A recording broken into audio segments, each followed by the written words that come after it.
Alright, what's up guys? Welcome to another MLB The Show 23 stream here on Twitch.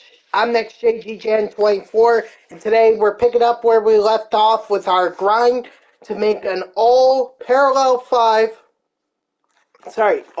5 parallel XP Mets lineup. So just a recap from yesterday, we actually made some pretty good progress. In fact, what was it? We got Nimmo up to tier 3, I believe. Yeah, we got Nimmo up to tier 3. I think we also got Canna up to tier 3 as well. So we got them. And then we also got Francisco Alvarez. And let me tell you, ever since I've gotten him to P5, he has been lighting it up. I mean, the dude, when he makes contact with the ball, it's going places. Alright? Dude had like 3 home runs for me and a double. He was swinging for the fences, and it wasn't even close. But David Wright also managed to get it into, or also managed to become tier 4. So he's also parallel X, or he's also on his way. He's been a little bit. He hasn't been as good as Francisco Alvarez has been. You know, I really don't know what to say about that. I mean, David Wright is better in every sense of the world. Well, not every sense of the word, but like he is far better than what Francisco Alvarez is, and I'm really surprised that his car. I'm just not doing well with it. But anyway, all that matters is that we're making good progress. I think for Jeff McNeil, we have him over 8,300. Yeah, so Jeff McNeil is slowly but surely becoming a P5 player. All right, I don't know how much progress we're gonna make this time. We'll just have to keep playing games until we get there. Just a reminder, Pete Alonso, I'm not trying to parallel XP him or Francisco Lindor for that matter. That's why they're at the bottom of the lineup and why I tend to sub Brett Beatty in for Pete Alonso. And Beatty has actually been very good for me. Like, I know he has just several at-bats, but I mean, he swings. He swings, so I don't know if maybe eventually I move him to third once I'm done with David Wright, and then we try to parallel XP him that way. We'll have to see, but he's been another one that I've been pleasantly surprised by. All right, so let's get back into it. Let's get this parallel XP.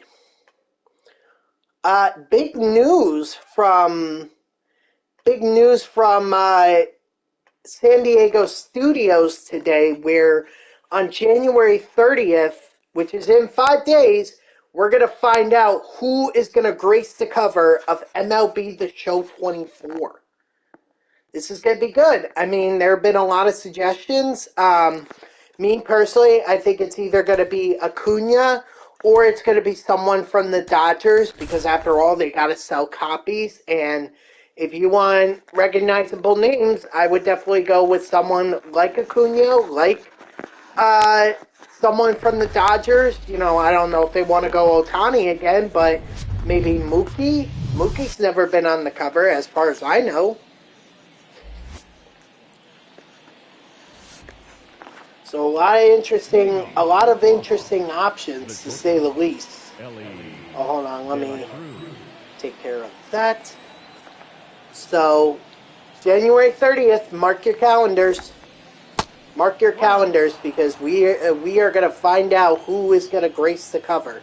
Not that, honestly, it matters at this point, because, you know, like, people don't even get the...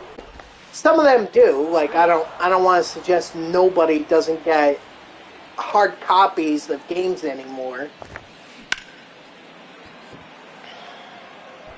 But it seems like most of the world is going the way of, let's just get the digital copies from the MLB store. So, or I'm sorry, not the MLB store, the PlayStation store. That's what I meant. 1-1. I think the last hard copy I have of MLB The Show is actually MLB 20 or MLB The Show 20. That's the last copy I have. I have not gone back to hard since then. I think the pandemic really kind of showed that you don't need a hard copy to be able to play games. You could just, I mean, that was always available. That was always available to have digital copies of games. It's just that I think the pandemic really accelerated it. Oh, come on, go foul. Woo! Barely, but it went foul nonetheless. Nice.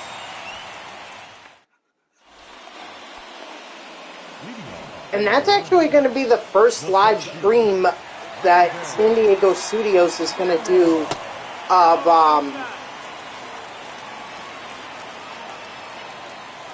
for their reveal of MLB The Show 24, which means we could see some new legends in it. Let's see, what is 5 days?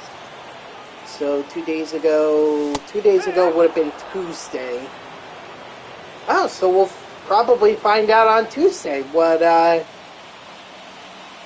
that'd be cool. Yeah. And then I could come on here, give my reaction. Possibly we might get some new legends. That would be great. They always do these new legend reveals in these streams, so I'd be on the lookout for that. See if maybe we're gonna get some new people. I mean, we just had 3 people go into the Hall of Fame this week, so it's possible that maybe they're the ones that get put in the game, or at least they're the ones that get revealed first. It would certainly make a lot of sense. Just depends on, like, does San Diego Studios already have the naming rights to them, or player likeness right to them now that they're in the Hall of Fame?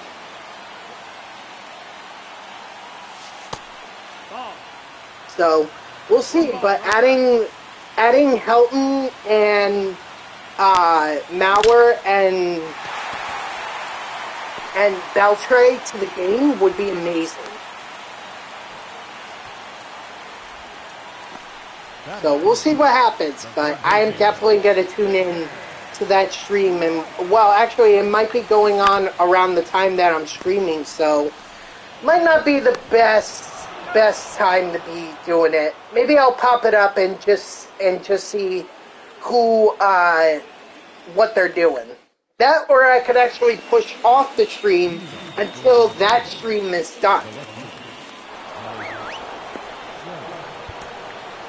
Oh boy, I should have gotten someone up in the morning. Alright, we'll go with Paredes. Just get him ready.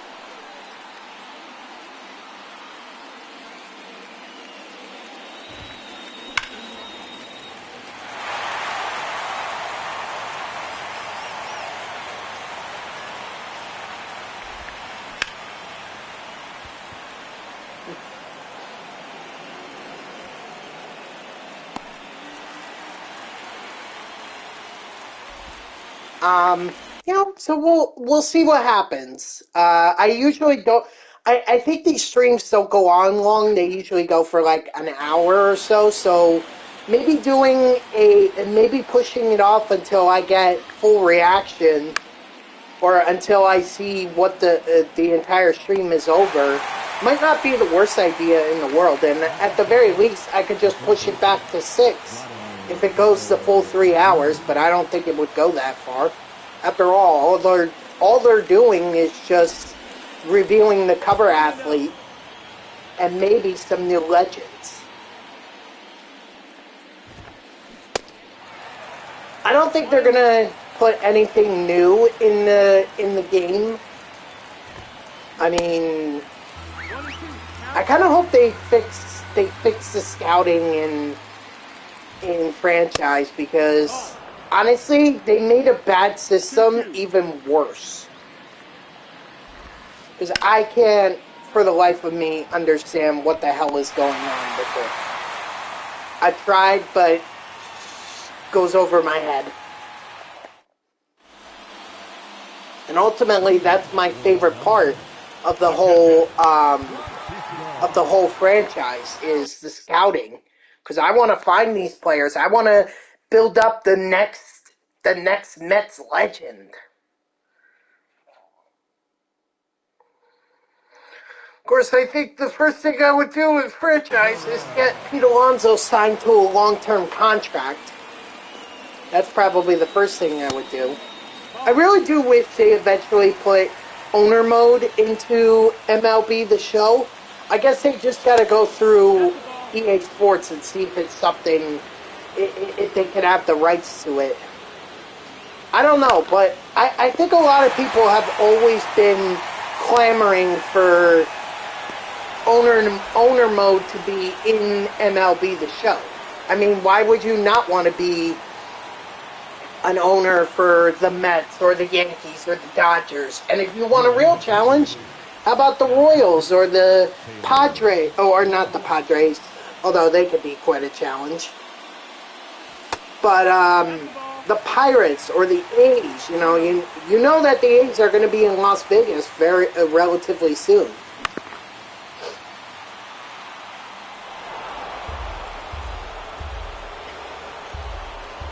So, but I don't think they're not. Obviously, they're not doing franchise. They're not going to show off the new franchise, what's new to franchise, until they get through all the Diamond Dynasty stuff.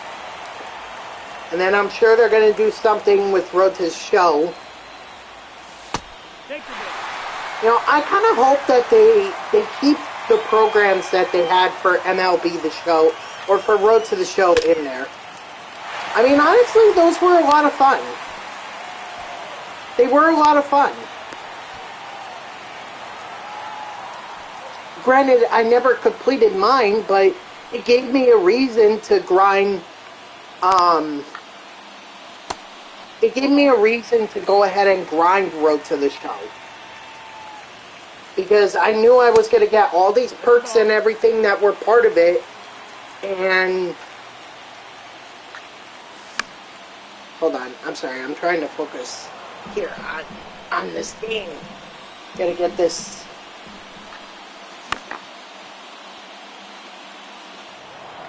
Gotta get this base hit, or at the very least get a deep fly ball to be able to. That's the ball. Full count. Be able to score the run. Right, so Road to the Show, I wish they would keep the program in there. But if I had a suggestion, it eventually ends at some point. Why not just do like you do with the level XP in Diamond Dynasty? Just make a little rotating thing so that players can keep earning rewards. Endless rewards. Because once the program is done, what's the point of us continuing to grind the Road to the Show? What's the point?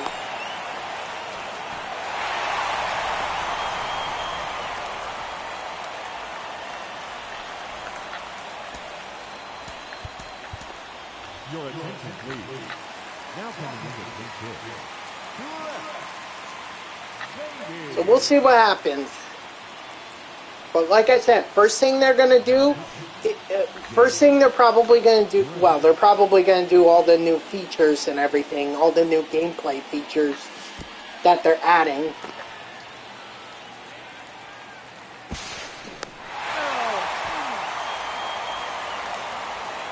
And then they're going to get to some of the Diamond Dynasty stuff, and then Road to the Show, and One-on-one. And franchise mode. And maybe they'll do another like more storylines. I would enjoy that if they did storylines. I don't know who they would do, but or what they would.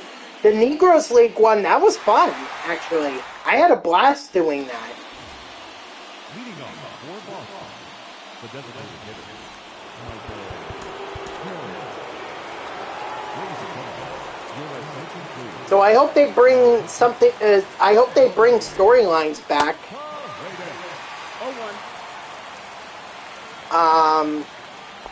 I think they're not going to touch or they're not going to touch.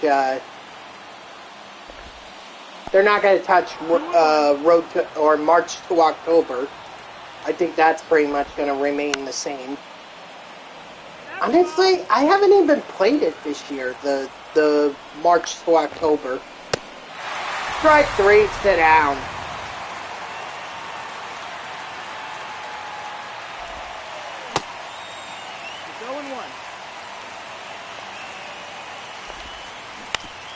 You know, I remember when it first came out, it was like really interesting because it's sim. Honestly, it was a great way to introduce you to how franchise mode was supposed to play. You know, they didn't expect you to play all 162 games. I mean, that's ludicrous. You get bored of the game easily, especially if it takes you 45 minutes to an hour to play an entire 9-inning game. Like, you're going to be spending a lot of time. So I think they did a great job of introducing this mode to kind of show players how they're supposed to be playing franchise. But it just seemed boring.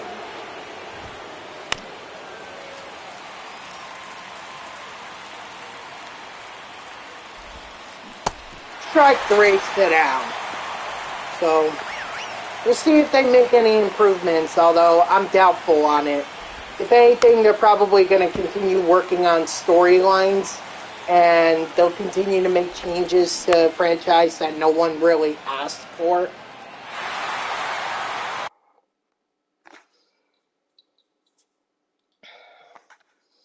And then we'll just continue on with Diamond Dynasty. Get ready for MLB The Show 24. Oh, frick! That fastball did not go exactly where I wanted it to go. The game. No, we're gonna finish this. We'll finish it. I don't care. You hit off him. Oh, my opponent had to leave. Wait, did he just want a home run with Ellie De La Cruz? Is that it?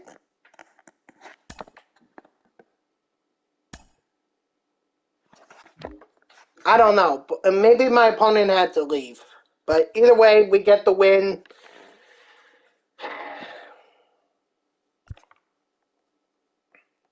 How's my day? It's been alright. Although, it was rough it was rough coming home.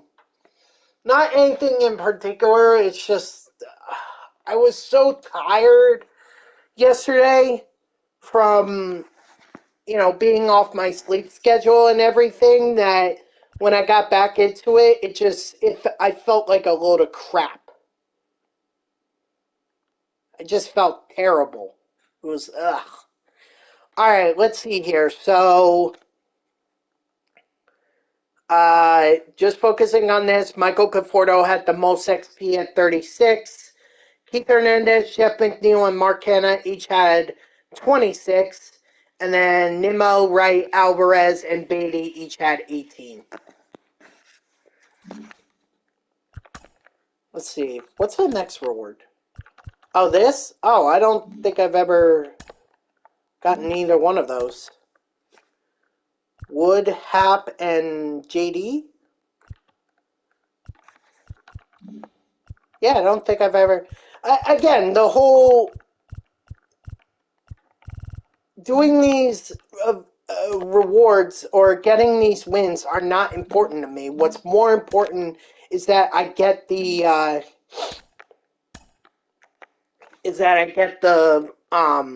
XP.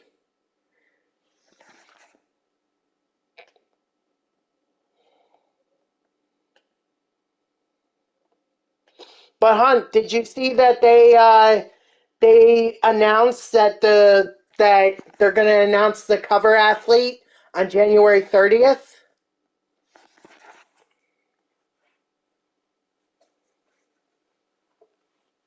All right, we found an opponent. Libator is probably...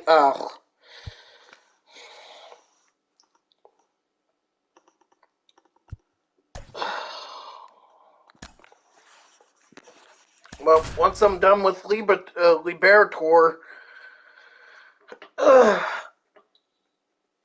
Sorry. I'll finish my sentence. Once I'm done with him, I don't have a choice but to go to the players, the Mets players that I have in there. Are we playing at the Cardinals Park, whatever, the old one?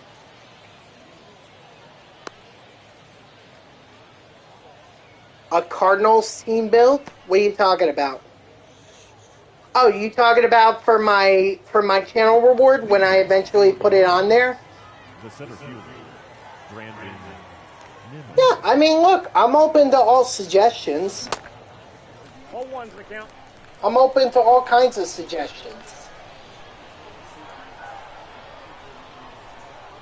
Oh, his team is a Cardinals team build. Oh, that would make a lot of sense then. Okay, well then this'll be fun.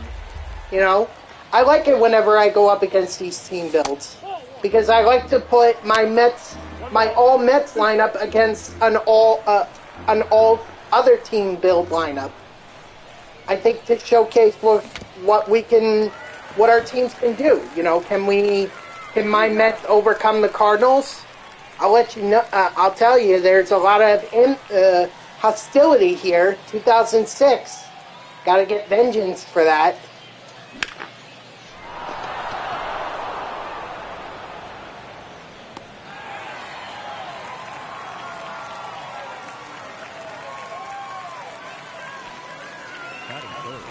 That was a great hit by Keith Hernandez. Just unfortunate that it went into someone's glove.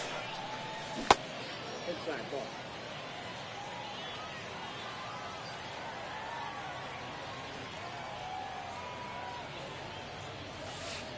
Ball.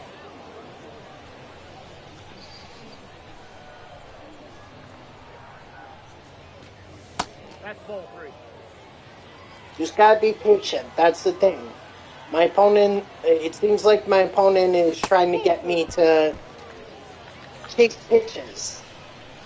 You know, if I wear him down, I can get more favorable pitches that I could drive out of the park.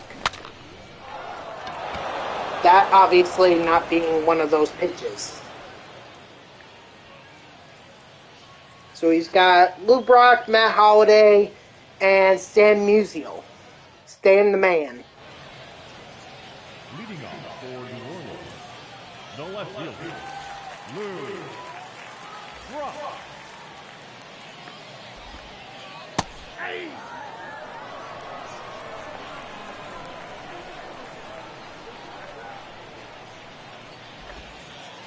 That's the ball.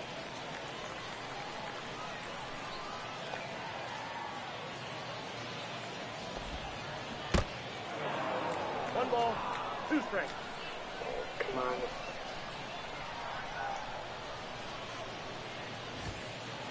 Ball 2.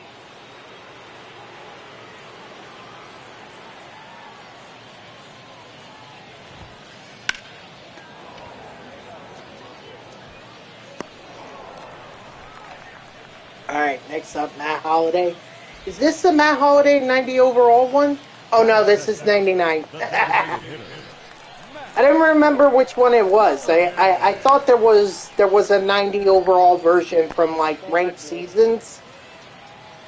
I thought maybe that was the one, but apparently there's a 99 version of him on the Cardinals, which doesn't make sense to me because if anything, his 99 should be with him as a Rocky, not as a Cardinal. That's ball 3.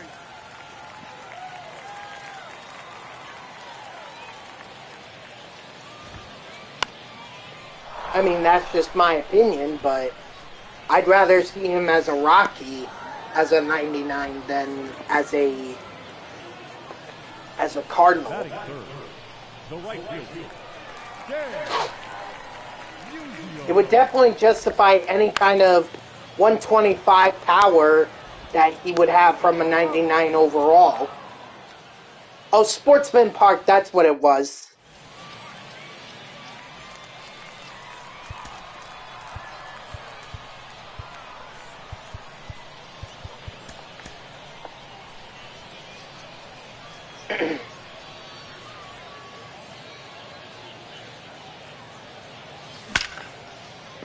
Nice, Conforto.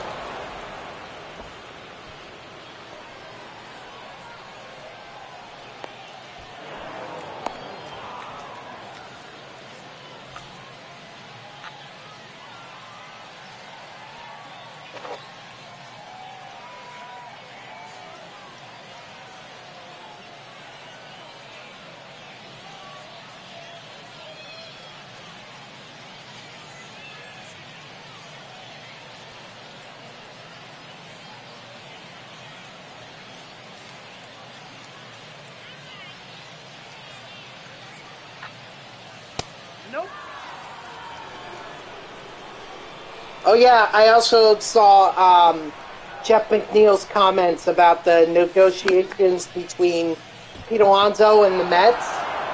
But honestly, are we surprised by Jeff McNeil's comments? I mean, there has always been that talk. It has always been clear that Pete Alonso wants to be a Met. It's been clear. You know, ownership, I think, understands that. Ball. That's inside. And I think Scott Boras understands that. It's just a matter of can the front office and Scott Boras actually understand each other.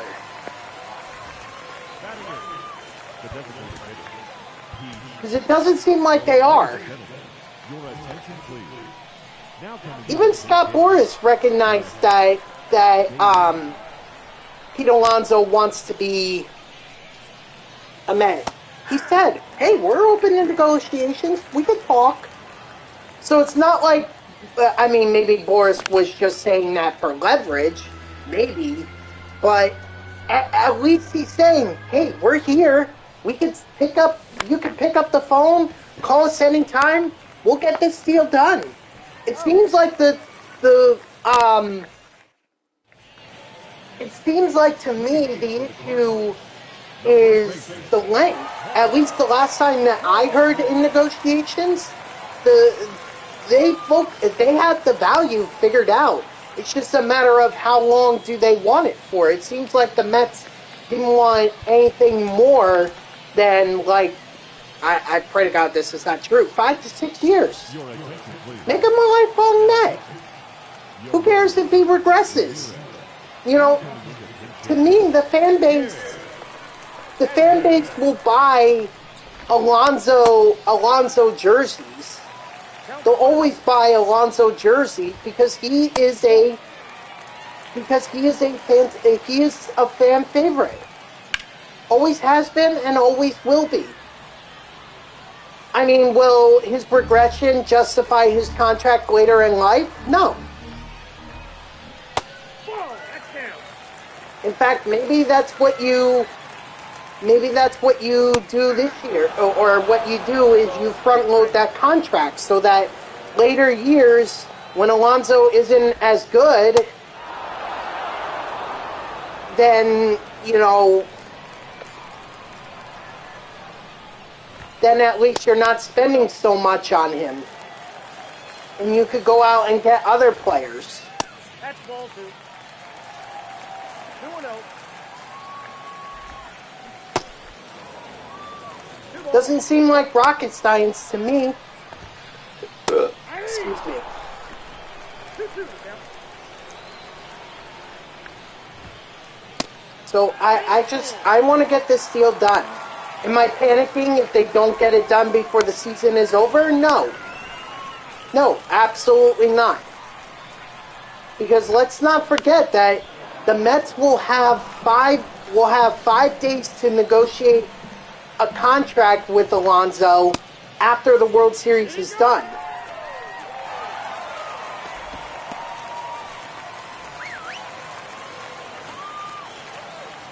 They'll have 5 days to be able to negotiate it. Ah, shoot.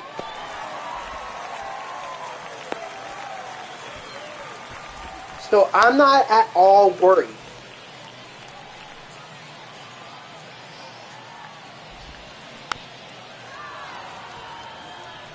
I will start to get worried if after that they don't have a deal done. Because now Boris, and believe me, any team is willing to get Pete Alonso. It's evident, and I think we need to learn from the Jacob deGrom fiasco that happened. Yeah, he was injured. Yeah, he was injured this year, so it didn't really matter. But still, deGrom was a fan favorite. And you don't let a guy like that go. So I hope we learn from the mistakes of letting deGrom go and instead, you know, apply it to Pete Alonso.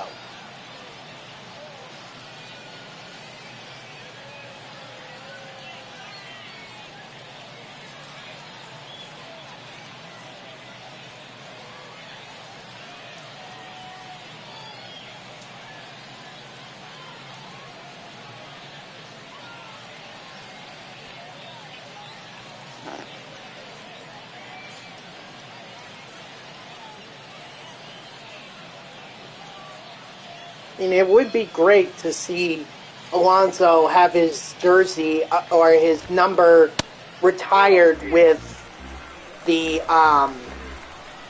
with Seaver, Piazza, Hernandez. You know, this year it's going to be Doc and Darryl. They're going to get their numbers retired.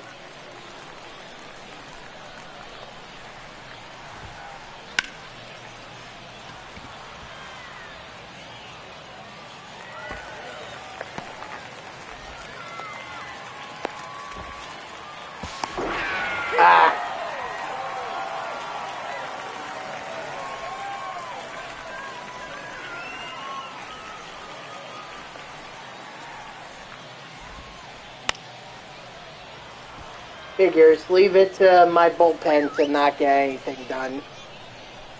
Well, like I said, I've said repeatedly, although that should have been a strike. Should have been, and it wasn't, and I'm kind of disappointed by that.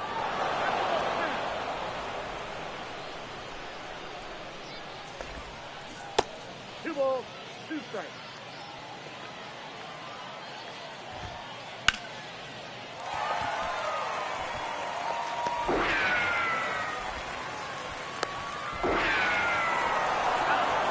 I don't think my opponent really cared. Do a quick mound visit, and let's put in Weathers. Your attention, please. Now pitching, Ryan Weathers. He's out. All right, last chance for some XP. If we could get the win too, that'd be great. The shortstop. Still has Rich Hill out there? Wow, I'm kind of shocked. Have I really made it that easy?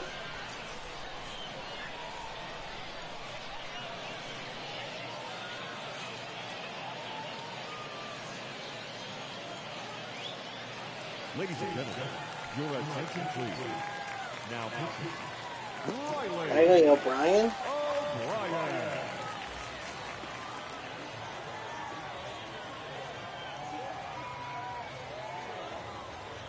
Okay.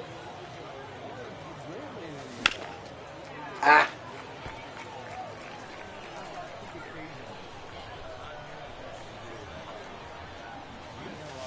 That's a ball.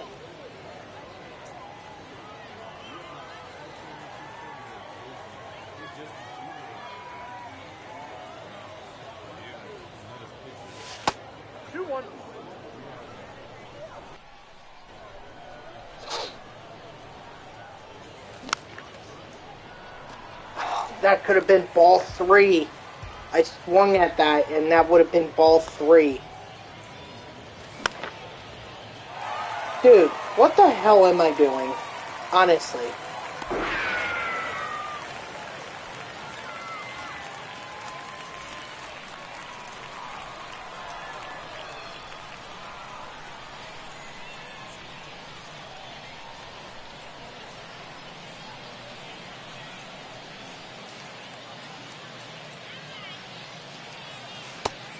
Ball one, no strike.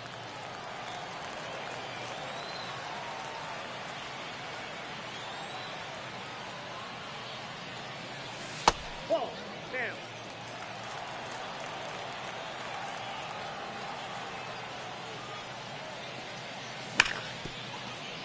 Attaboy Nemo. At least get some XP. Might as well. Now back, the first Hernandez.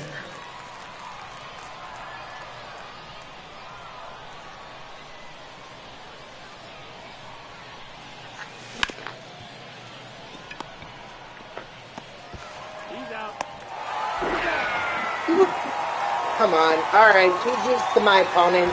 The Cardinals team build was a lot better, although I blame that on Johan Ramirez and me not taking him out, but I had a little more confidence in Ramirez than I should have. Oh well. Alright, let's take a look at what we got here. So it looks like Conforto and Nimmo were the leaders in XP, getting 44. Then Jeff McNeil and Keith Hernandez each got 36. David Wright got 26. Trying to see if anything else was of significance. No. And Alvarez, Canna, Lindor, and Beatty each got 10. Or, not 10, 18. My apologies. Alright. On to the next build. Or onto another run. Because we're going to keep going until I get these guys to tier 5. Or at least get close enough to where if I do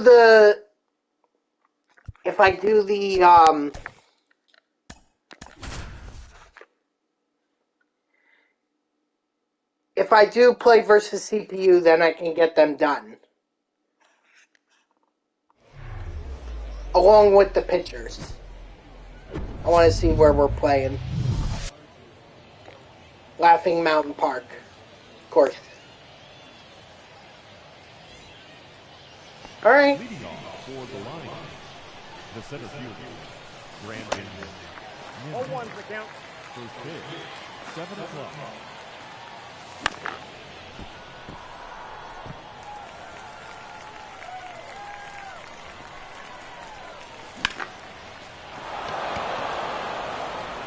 Over his head. Let's go. Off the wall. I'll take it.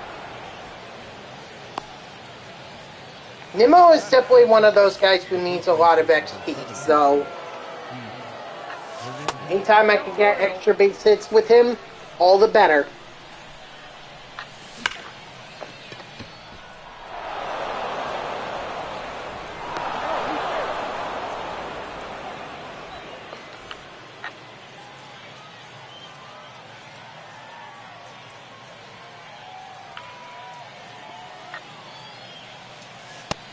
Well, hello from Wildwood.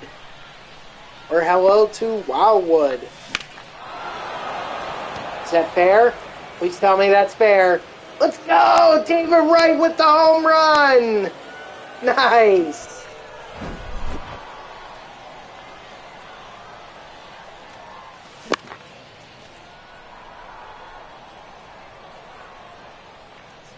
And that was a 3-run shot too, so he's going to get a ton of XP from We got this. a ball, 1 strike. Ball.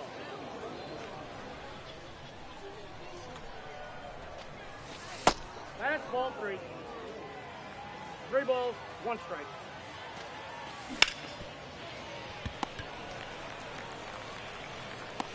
Oh. That is it. The left fielder, number 30, Michael Conforto. Ball 1, no strike. How did that not hit him? That was so close in. Ball 2.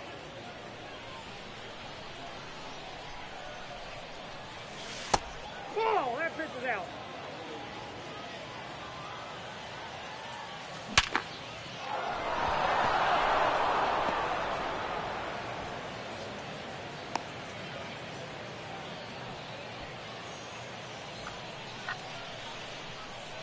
Your attention, please. Now, pitch. All right, come on, McNeil.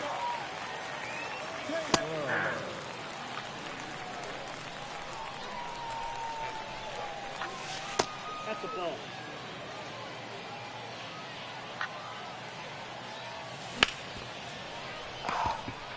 Double play. He's out. Shoot. He's out. Leading off for the low top, the left fielder, Ted Ray. 0-1.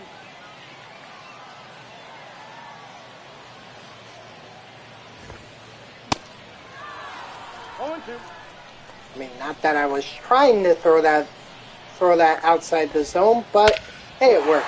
Oh, forget it. Tim Raines. I let Tim Raines hit a home run off of me. Shit. Well, that's already off to a good start.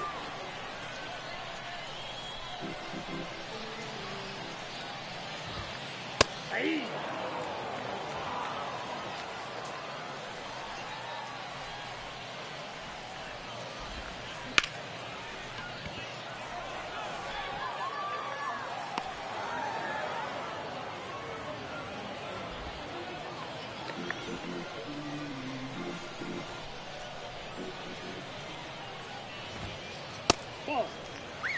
Count 1-0.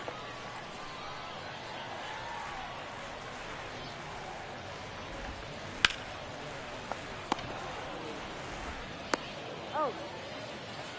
Well, if I could get out here with at least a if I could get out here at least, never mind. I was gonna say if I can.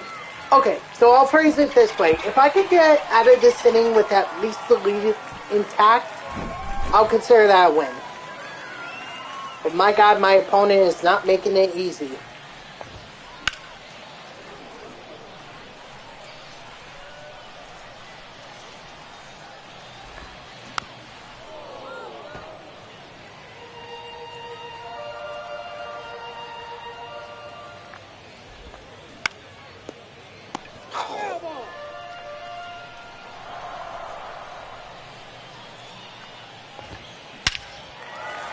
Never mind.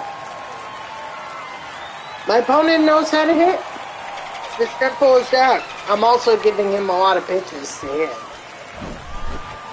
So, I could be doing a better job. 1-0.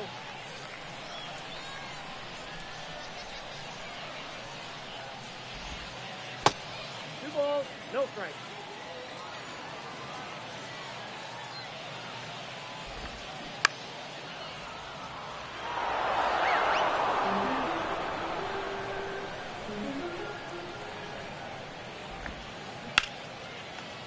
Finally. Alright. I lost the lead, but I can get it back. It's not like I'm down. I'm gonna get someone up in 1 inches. Because Jesus Christ, that was horrible.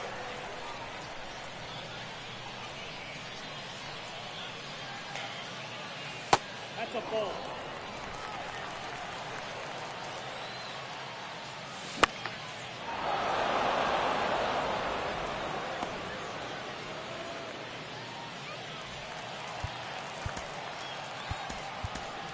Ladies and gentlemen, your attention please. Pinch hitting, Brett Beatty. Ball, inside. Alright, Beatty, what do you say now?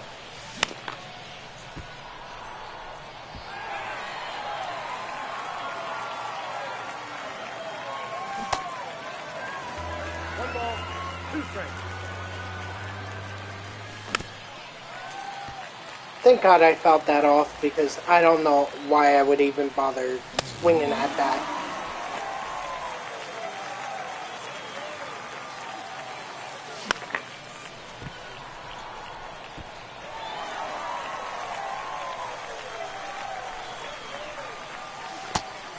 Ball, that's it. Thank God for that animation. I was swinging.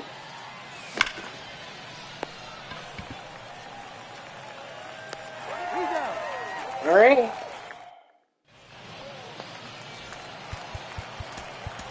Your attention, please. Now, Let's at least just try to keep it close, keep it tied, or at the very least keep it close, so it looks like I actually have something to compete for in the third inning.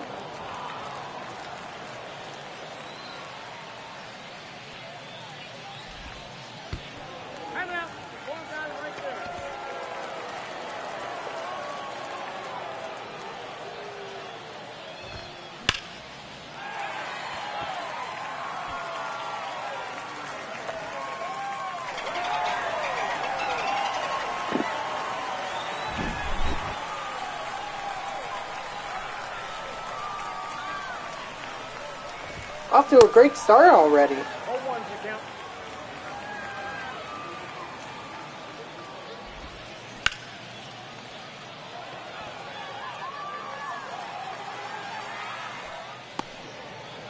All right. the left fielder, number 30, Ted Ray.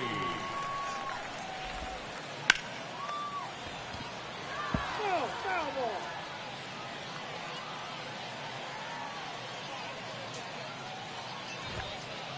Ball inside.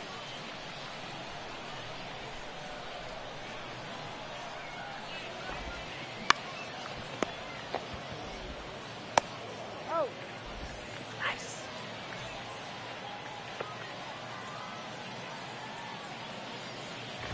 Just got surely, but what I was gonna say was that I gotta make sure I keep that confidence, at least to where it is now. If I let that confidence go any lower, I'm not gonna have that marker. 1 ball, 2 strikes.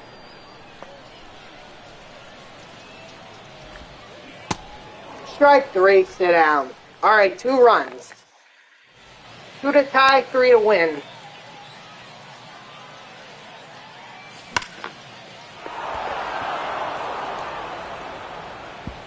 Dang, Nimmo teeing off in this game.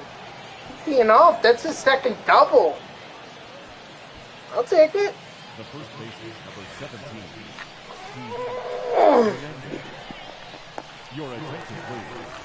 Now pitching. Carrying. Aye.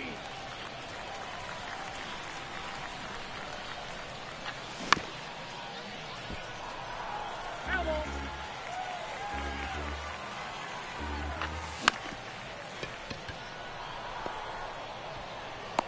Got him.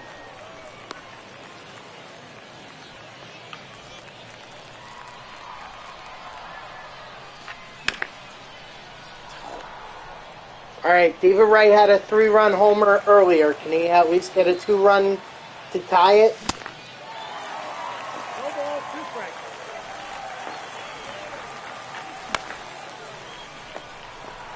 Nope.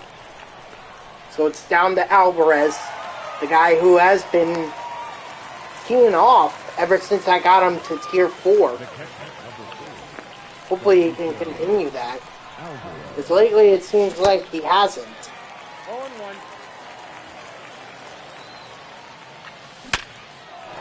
There we go.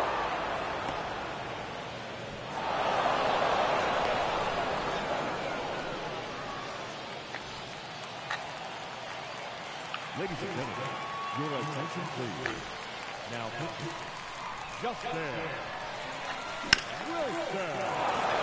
Fordo's going to get a nice base hit.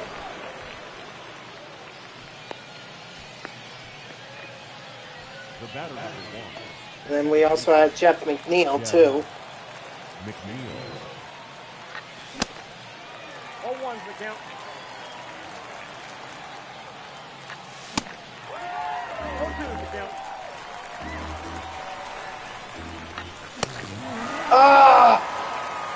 Alright, GG's to my opponent.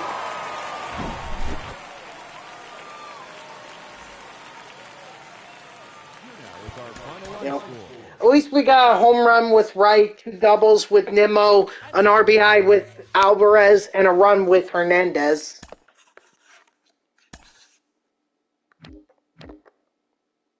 So let's see. Final XP total, Brandon Nimmo had 90. Oh, David Wright had 108. Okay. And then Keith Hernandez, Francisco Alvarez, and Michael Conforto each had 54. Jeff McNeil had 36, and Canna, Lindor, and Beatty each had 18. Unfortunately, the guys that are at the bottom of the lineup, like Canna, Beatty, those guys are really not going to get a lot of XP unless they get base hits. That's just the sad reality of it. Oh, wait, hold on. No, I'm actually going to change this because I think it's time. It's time to change it.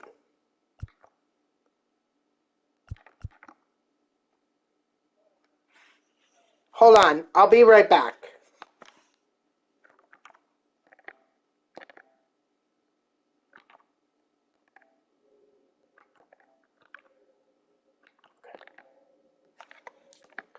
Alright, I just wanted to check and make sure that my settings for the stadium were correct.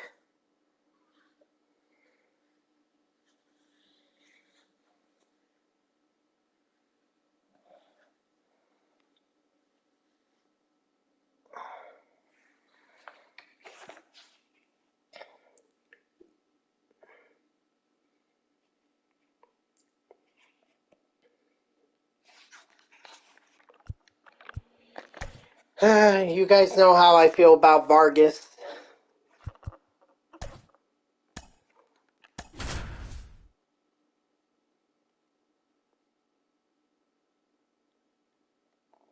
Alright, so we're gonna play at the minor league stadium, which is, I said I wanted this at 7P, correct?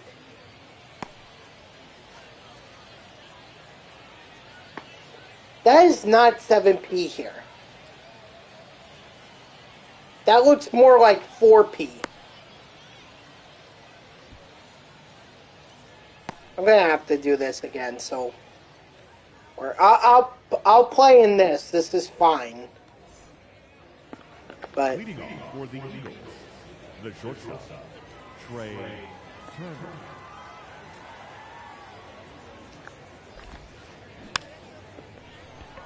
no way, no way. Hey! I knew that. The second baseman, Just needed a dribbler, which is exactly what it got. Let's go, let's go! Yeah, what?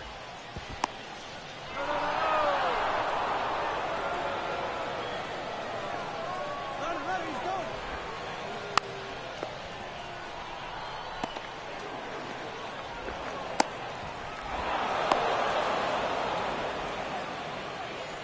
batting third, the designated hitter, Kyle Schwarber. 0-1.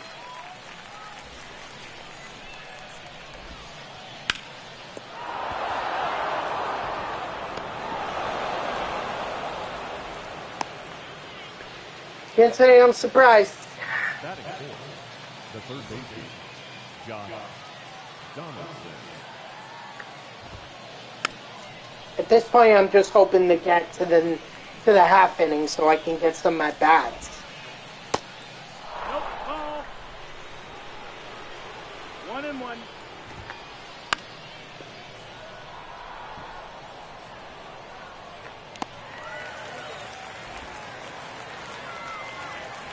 I mean, not bats like Kenna actually had good arm strength. I would have tested it. I mean, you're up 1-0, so what's the harm?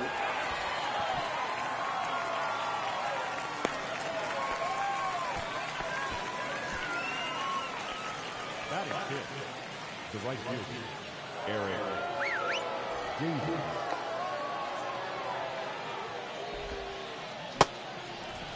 Oh and 1.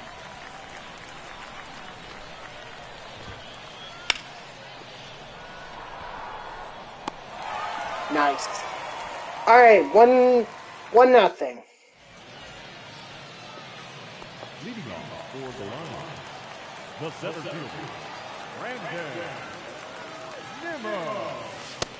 I think for the next game, I'm just going to put it to 11 p. Or 11 p.m. so that, you know, I can ensure darkness.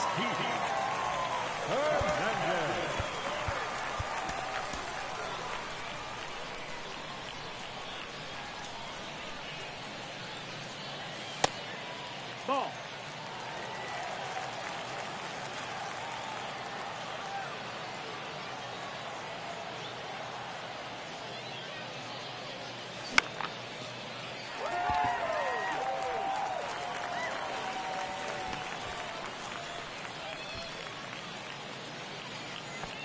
Batting third, the third baseman, Jenkins.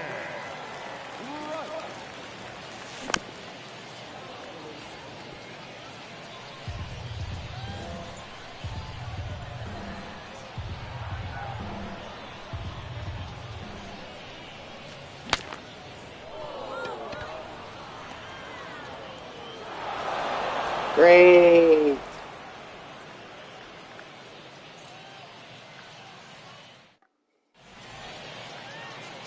Leading off for Puerto Rico, the first baseman, Munetaka. Put him in. I don't even care. Your attention, please. Now pitching, Jake. 0-1.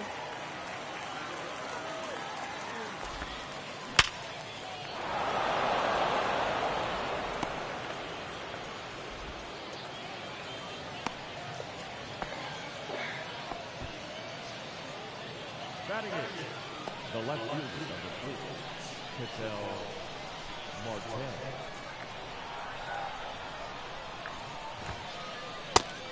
Ball.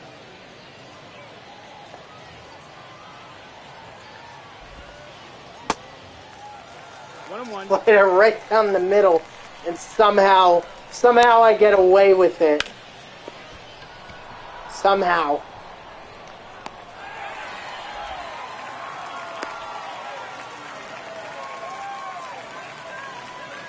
Batting up, the center fielder, number 13.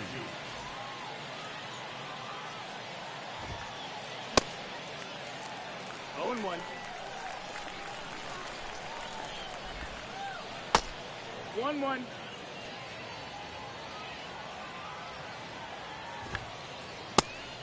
Ball. 2 and 1.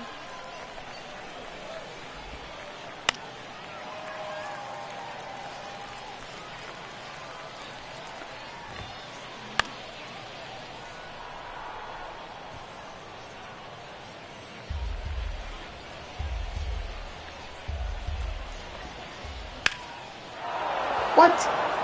That was below the zone. How do you make contact with that? Come on. Unless that wasn't below the zone, and the game is screwing me again. Yeah, that was well below the zone. What the heck? Oh my gosh.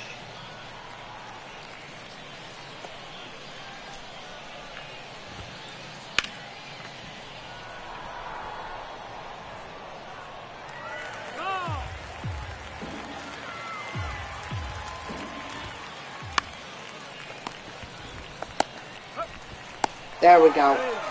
Alright, double play. Thank goodness we got out of there.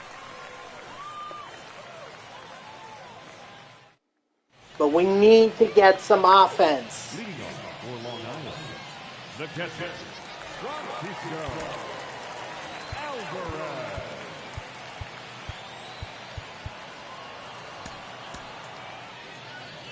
Just give me something. A base hit, for crying out loud. That's all I'm asking for.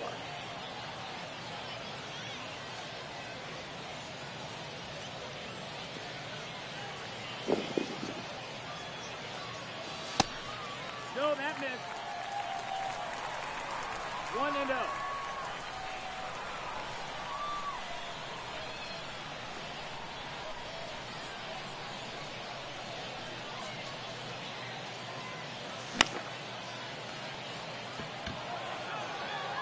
A pitch I liked, but didn't get the PCI on it, or at least not enough of the PCI.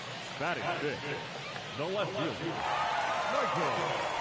Michael Conforto.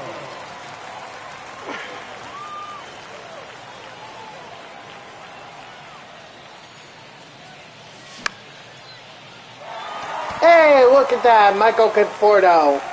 Thank goodness. I was starting to think that my team was going to be no hit.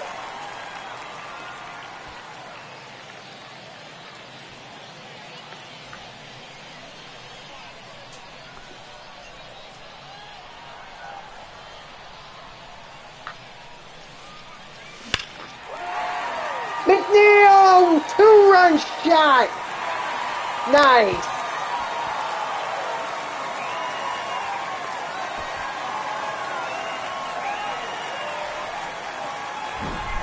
You know, for having 7 runs, or 7 home runs, I'm kind of surprised with how close I am to getting him Superfractored.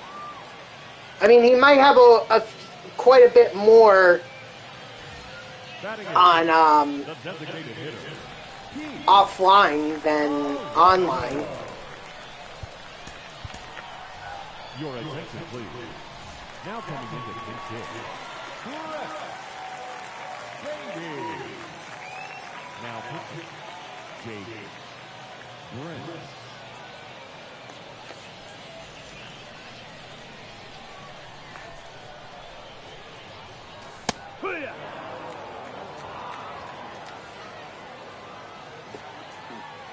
Excuse me.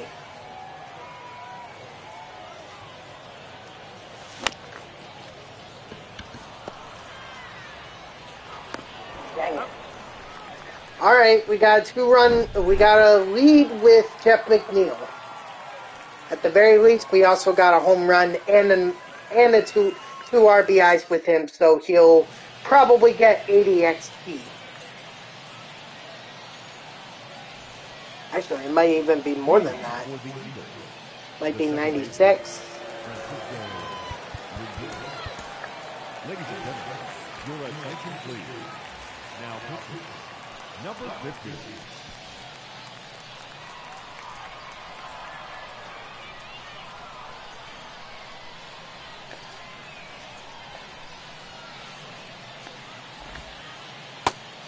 No, that's the ball.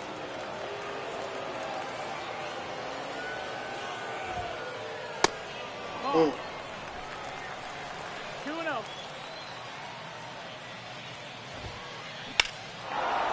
And that's gone, so much for the win there.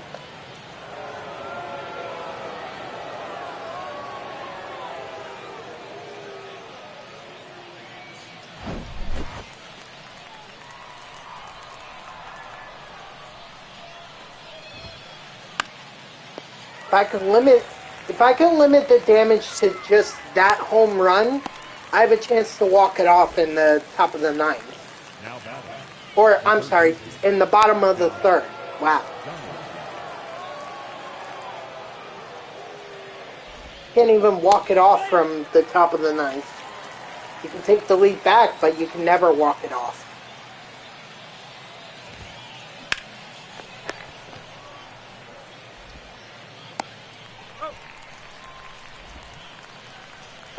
Now batting. Catcher, JT.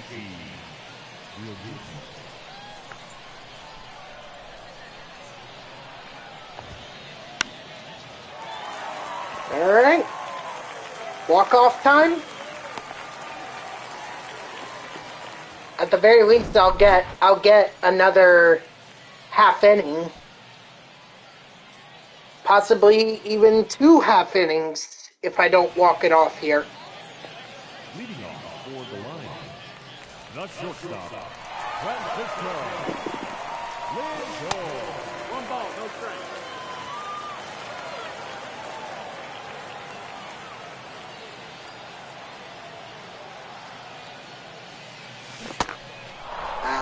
1-1.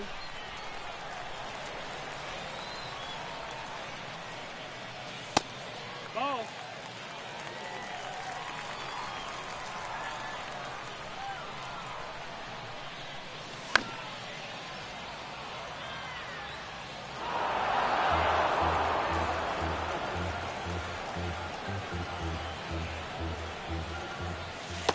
That's the ball.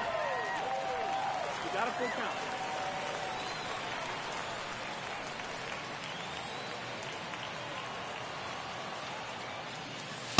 That's ball. Okay. Runner take the base. I'll take that walk.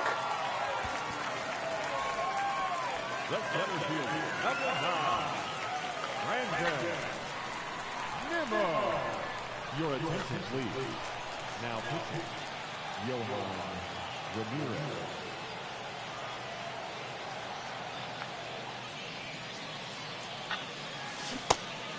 That's the ball. 1-0. 1 ball, 1 strike.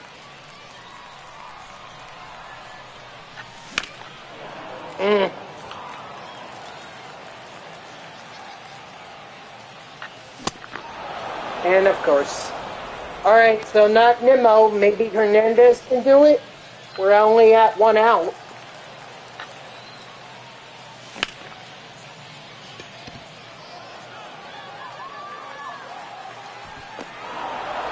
Nope, not Hernandez.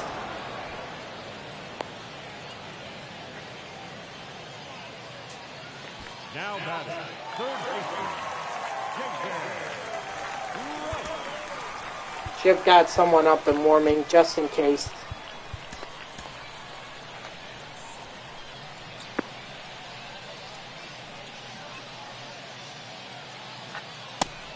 Ball.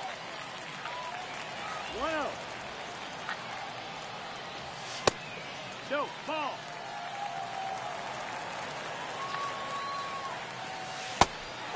Ball.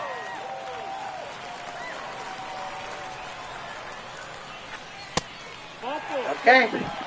Take that walk with David Wright. Now my runner is in scoring position if Alvarez manages to get a base hit here.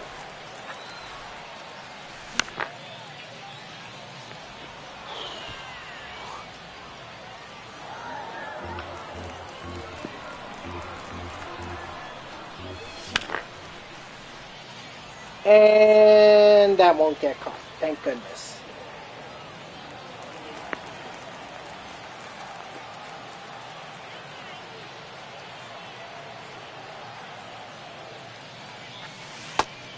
That's the ball. 1 ball, 2 strikes. There's no way I should have even made contact with that. That's the ball. 2 balls, 2 strikes.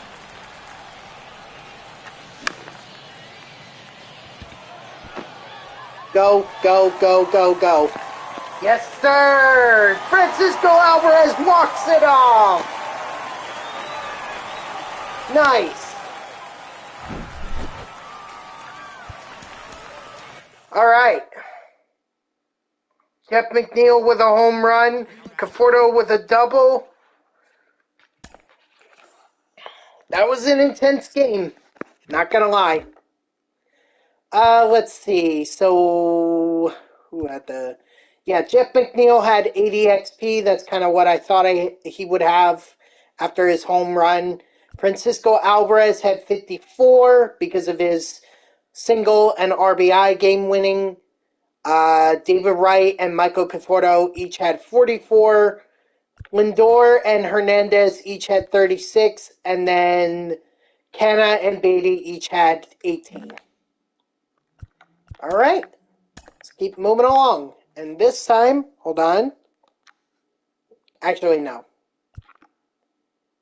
Wait, I may not have done that right.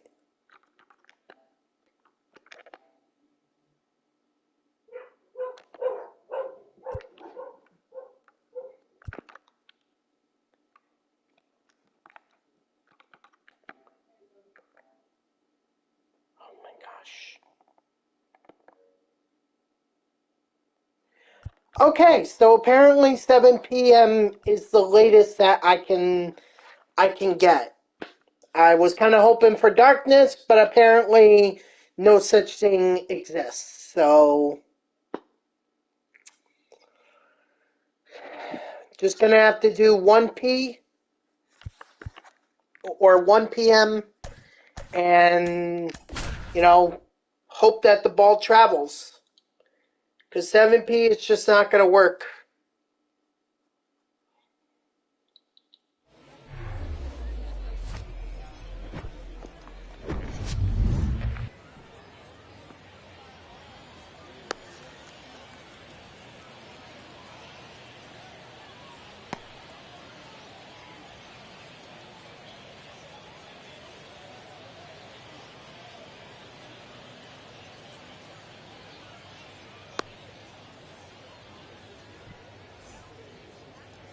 Leading off for the Wales, the shortstop, Trey Turner.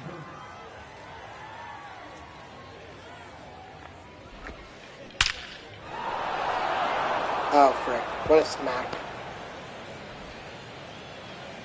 But good thing that was hit so hard that it avoided the double.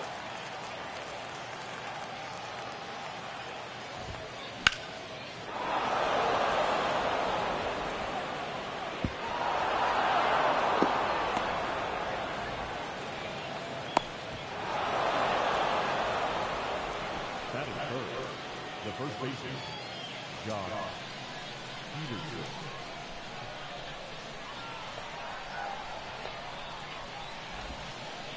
Nice one.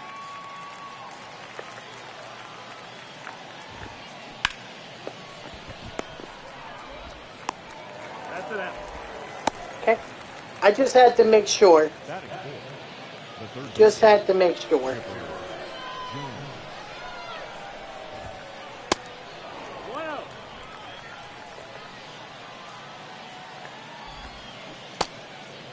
No, Did he go? he didn't go.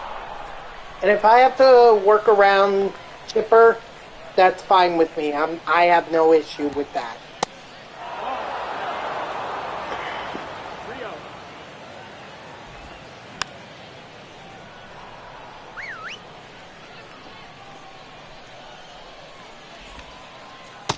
Take the bait.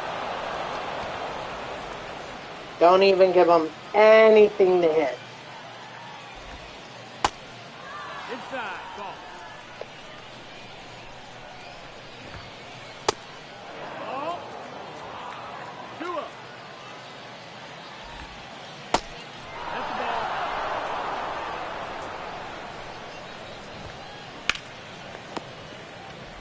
There we go. Double play. That was exactly what I was looking for. Leading off for Long Island, the center fielder, Brandon Nimmo. What you got? Oh, no? All right. I'll take it. I'll know how I didn't go through on that, but like I said, I'll take it.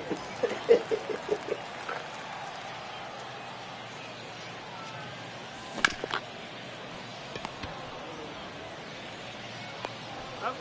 Didn't matter anyway. I ended up grinding out.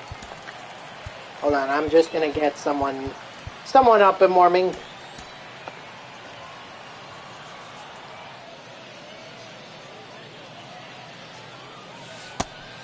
Ball.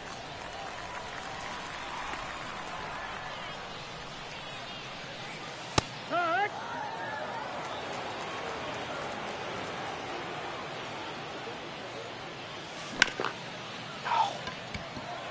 I got good timing on it, but I got underneath it. If I had squared it up, maybe he'd be out of here. Coulda, woulda, shoulda. That's the ball.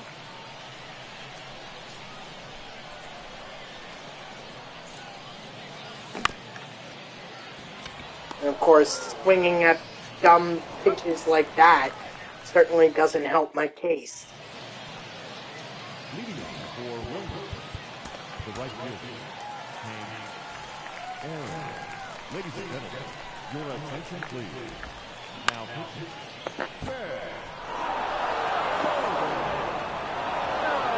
And that's why I wanted to cancel. Because now I just gave him a free base. When I didn't even need to. But I knew the only way I was going to stop that, or stop that ball, was by... The only way I knew I was going to stop it was by diving. Forget it.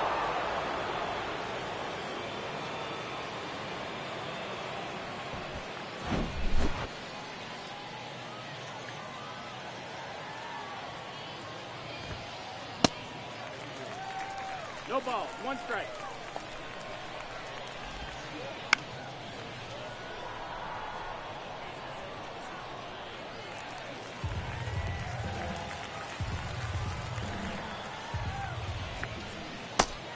Strike 3, sit down.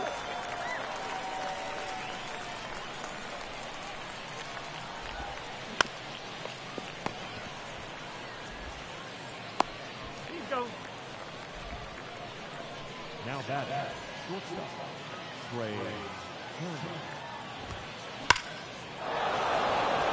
And that's going to be the double that Turner missed out on earlier.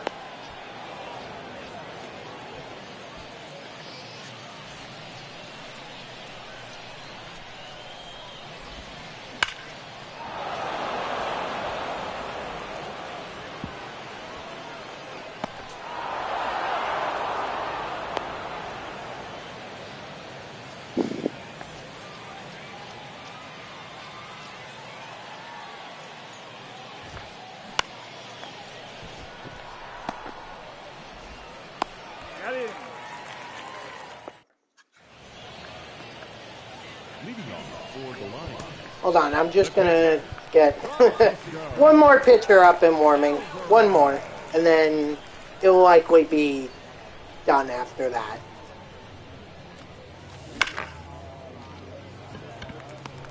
There we go. Base hit, nicely squared up.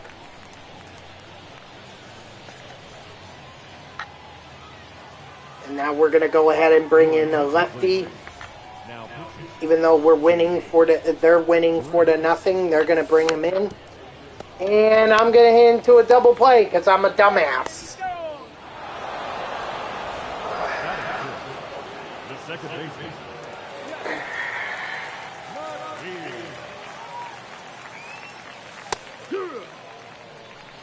It's 0-1. That's the ball. Outside.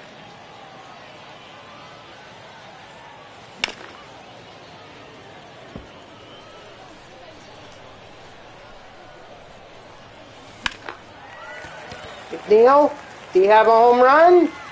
Oh, so close. So freaking close.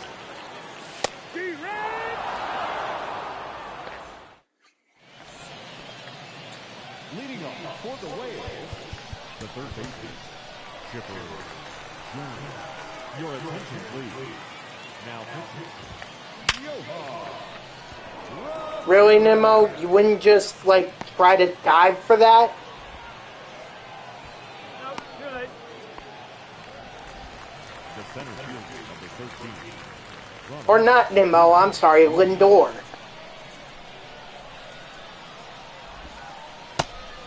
Ball out.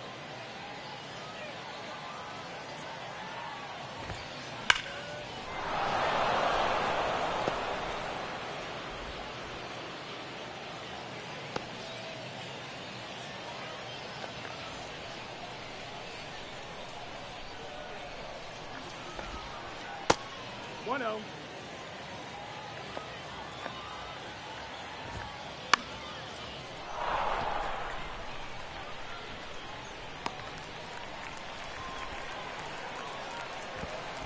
And it's offline anyway! The catcher, number 35, Adley Rutschman. The hell? Ball inside.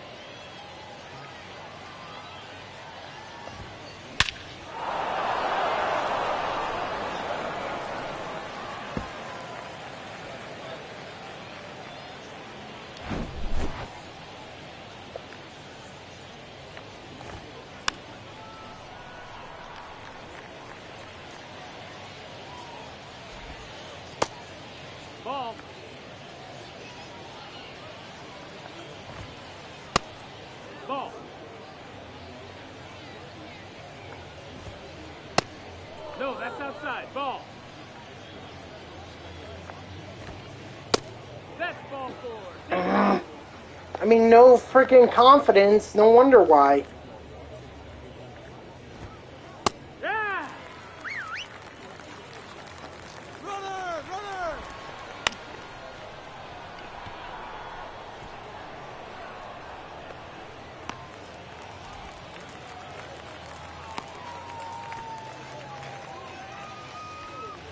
Now batting, shortstop, Trey Turner.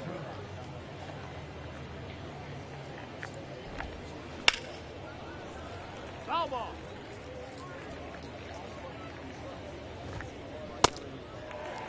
No ball, 2 strikes.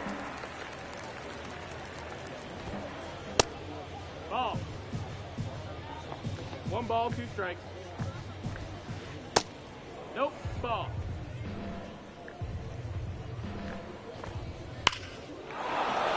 Come on, Nimmo. Oh, I mistimed that.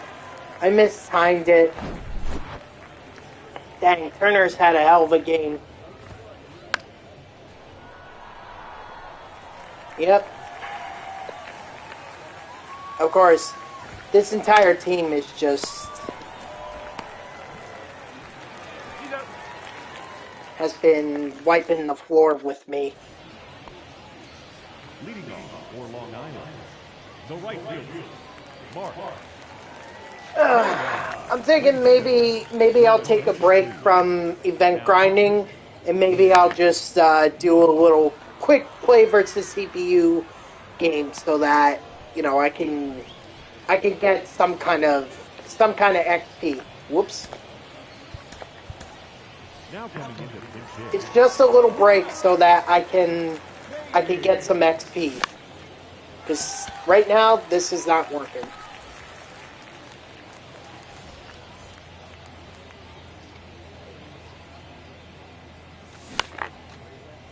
Alright, GG's to my opponent. I didn't even stand a chance.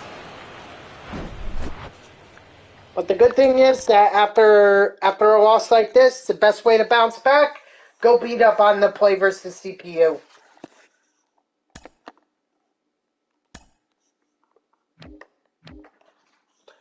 Alright, let's see. Someone had a hit. Oh, it was Francisco Alvarez, that's right. And then I hit into a double play, so that just completely negated that hit. So Alvarez was the only one to get 26. Everyone else had 18. Alright. I'm just going to play a quick play versus CPU game and, just get some XP for these guys because they really need it. Alright, I think we are... Hold on, I don't even know, who's close in terms of the pitchers. Let's see. DeGrom was recently P5. Seaver could be,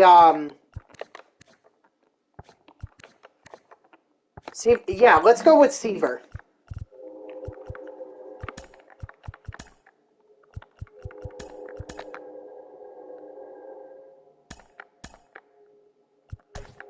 That way we can get him up to tier 4 and,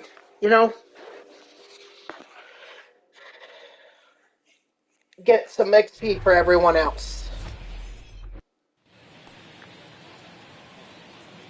Alright, let's tee off.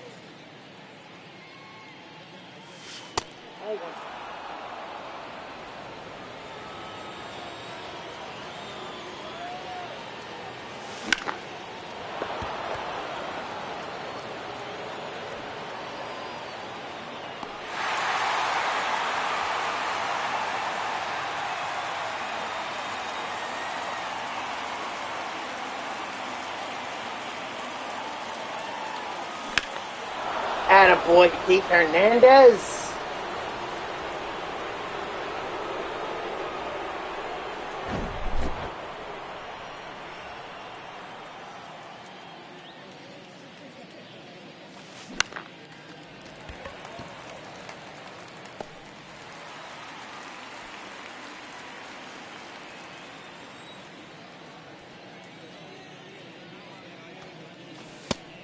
Ball, that's inside.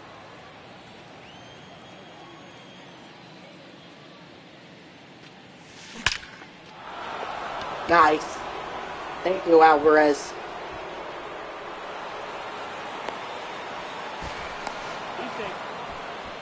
Yo, Alvarez has really struggled. Other than that walk-off single that he had in one of the event games, he really hasn't been all that great today.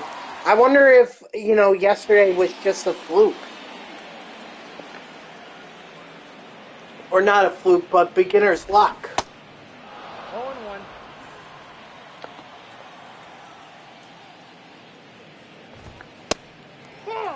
Hold on, I just realized I could have, put that on.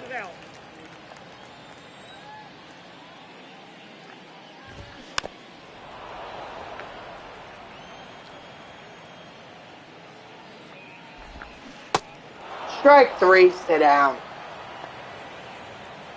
Even if only Seaver and Hernandez get XP, it's still a quality, it's still a good game, or it's still important, because getting Seaver up to tier 4 is important, and even that home run gave Hernandez some XP. Strike 3, sit down.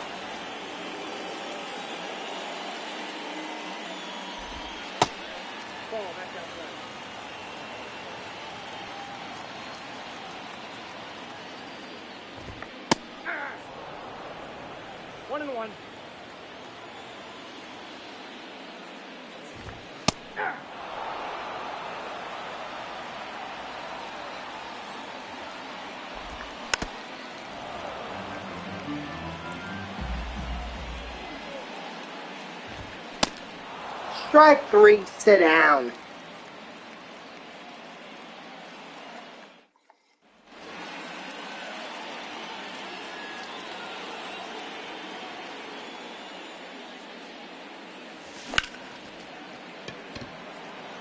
That'll be gone.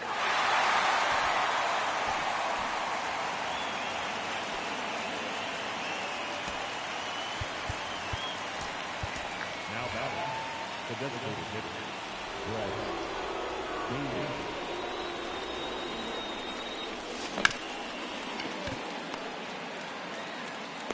Got it.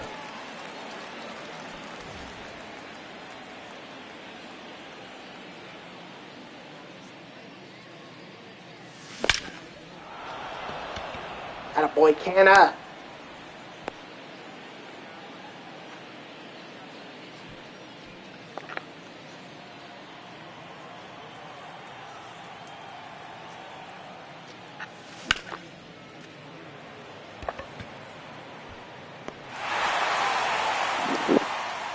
Come on, guys. That's not how we're going to get XP. XP is getting hits, getting home runs. XP is not, or you're not going to get a lot of XP by flying out and lining out and grounding out. It's not how this is going to work. Inside, ball 1.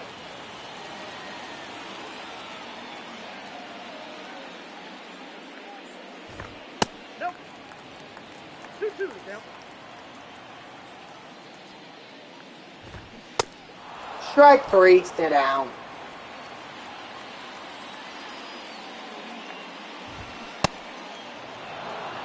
The count.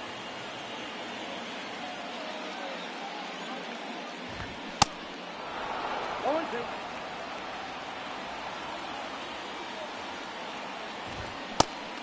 Strike 3, sit down. Attaboy, Seaver.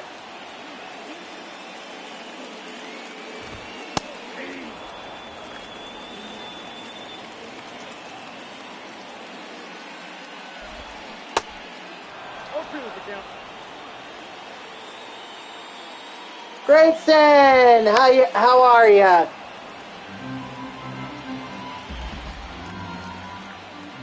Were you streaming, Grayson? Because it says your rating.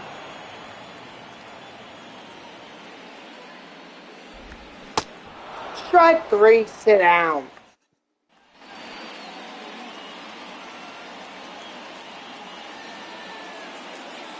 Okay, well, how was your stream? What were you streaming? Stay fair, stay fair. Thank you, Lindor. See, that's what I'm talking about. Get home runs. Home runs are the quickest way we're gonna get XP.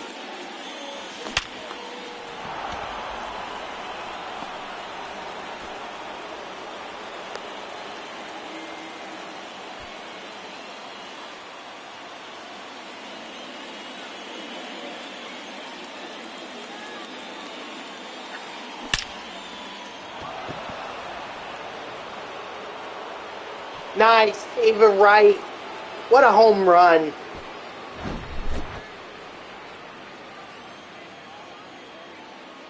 Okay, well. Oh, okay. Streaming MLB, hitting World Series tonight in solo rank. Nice! Good for you, man. Go get that. Go get that.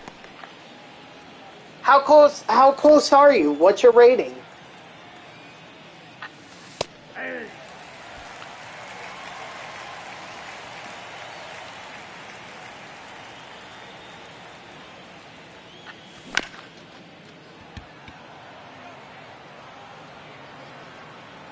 884. Wow. So really, all it would just be is a win if you get 16 plus 16 rating, then you're in World Series. Nice, man. What's it been like getting trying to grind for World Series?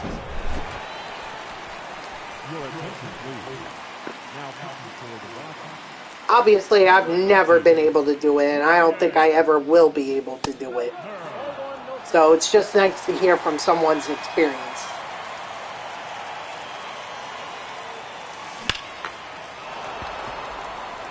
Very sweaty. Doesn't surprise me. All those YouTubers that I watch trying to make World Series, boy, they look like they just went through a workout, you know?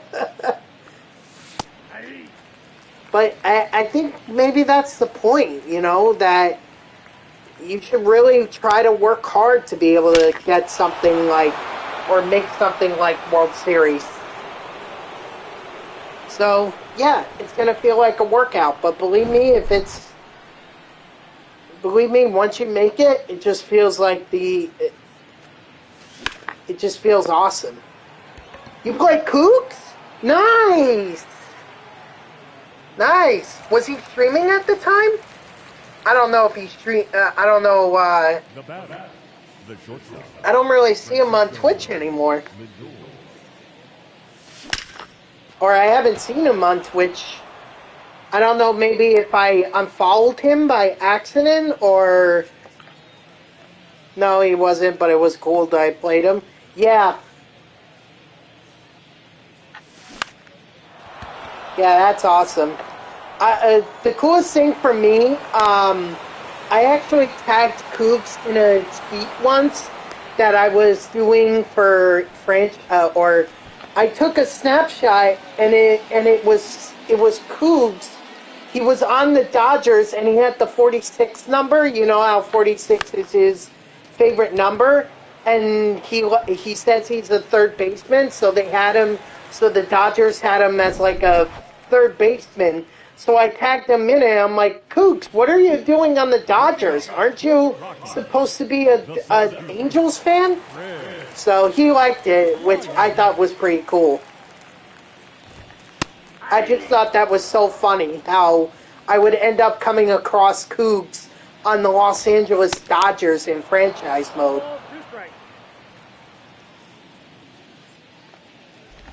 Did you message him afterwards? Did you say like, GG's, hey, I'm a big fan, or I'm a fan. I enjoyed our game together, you know. 2 balls, 2 strikes. Or did he say anything to you? Strike 3, sit down.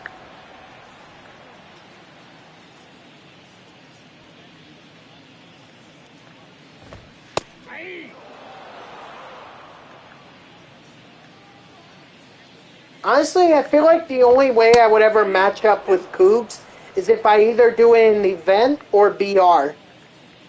And I'm not so sure I want to go up against him, you know? Because he would easily wipe the floor with me. Strike 3, sit down.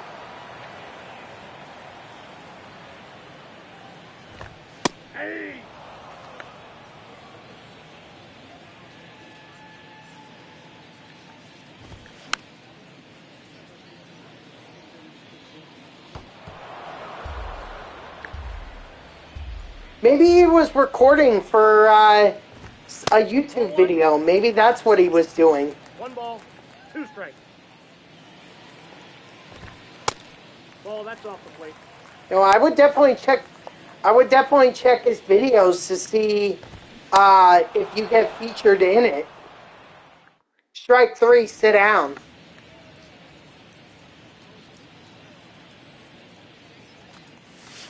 That's a ball. Counts 1-0. Ball 2.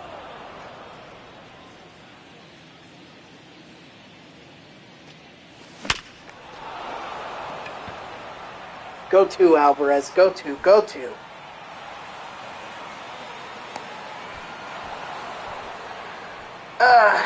Yeah, this is a nice de-stressor to just wail on the Colorado Rockies on play versus CPU on rookie. Just feels nice. After playing so many event games and, you know, not really having the kind of luck that I had yesterday, it just feels nice to be able to do this. Sometimes you just need a little reset, you know? Attaboy Conforto. A little reset to kind of get your mind in the right mindset. Number 59. Jake 1-0. I think he was making a video because he had an All Angels scene team. Yeah, that was probably his Angels in the Outfield team that he was doing. That's one of his more popular series on YouTube. He's done it for years. So yeah, I would be on the lookout for his next Angels in the Outfield video. Maybe you'll be in it, and then you could comment on it and say, "Hey, I was playing you in this game. It was a great game, man. You know, thanks for the opportunity." And maybe he'll respond to you. That's awesome, dude. Way to go.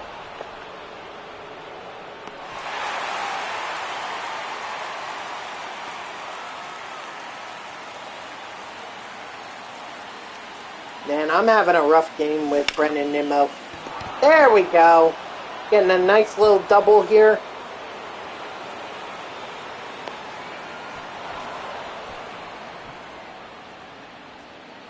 The batter, the shortstop, Francisco Lindor.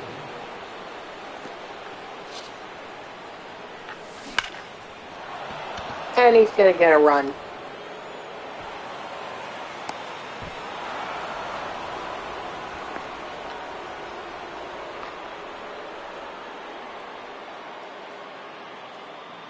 Yeah, I kind of forgot I can steal with some of my players. Like Francisco Lindor.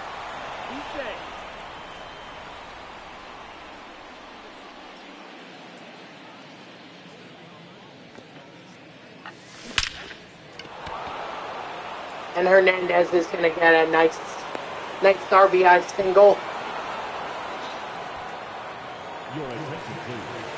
But that's awesome, man. Go get World Series. You know, you're so close. Although it would really... I would feel so bad if you ended up coming like one point short in rating of making World Series. The catcher, number 4, Francisco Alvarez.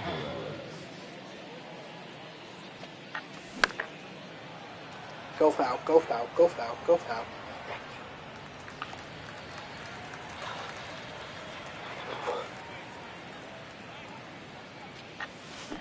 All 1.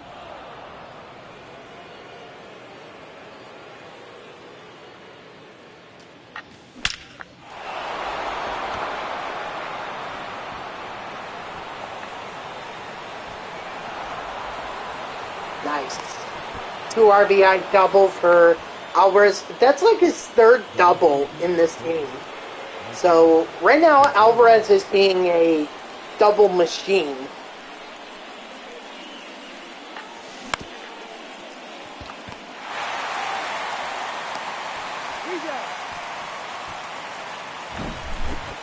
The batter number 1, second baseman, Jeff McNeil. Ah. Perfect opportunity there, McNeil, and you blew it. 0-1. Hey.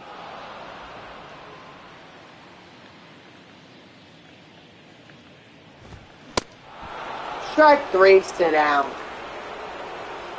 I can assure you guys that once I'm done beating up on the Colorado Rockies here, I'll go right back to events and get back into some real online gameplay. This is more of like a de-stressor, a resetter, if you want to think of it like that. Strike 3, sit down.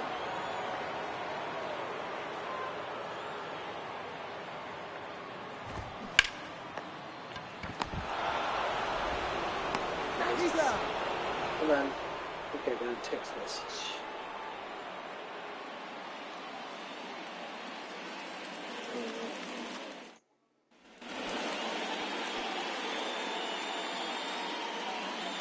Whatever. Oh, did I put it at 4? Dang it. Dang it. Didn't mean to put it at 4p. I meant to put it at 1p. Oh well. Gotta deal with it.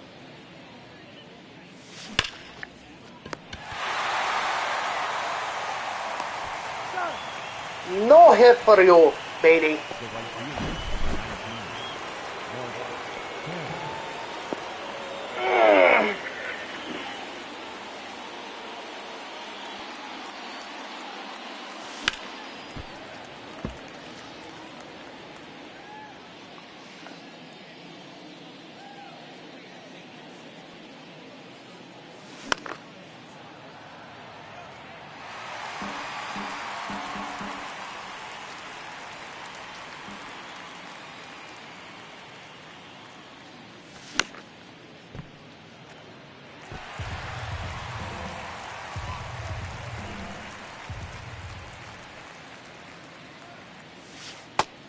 One ball, 2 strikes. I'm actually curious about something. Is Larry Walker in the Hall of Fame? Because I don't recall seeing him on that list that I was going over yesterday of Hall of Famers. The center fielder, number 9, Oh, hold on. Brandon. Baseball reference. There we are.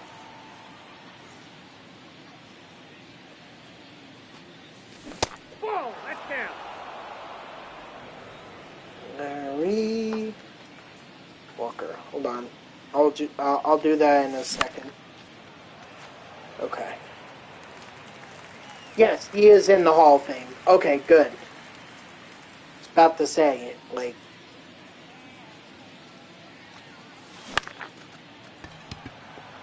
if Larry Walker was not in the Hall of Fame, I seriously question the committee or the baseball writers who vote in. But when I don't know when he got in.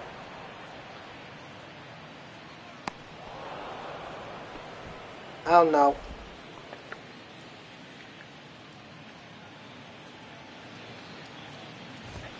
Yeah.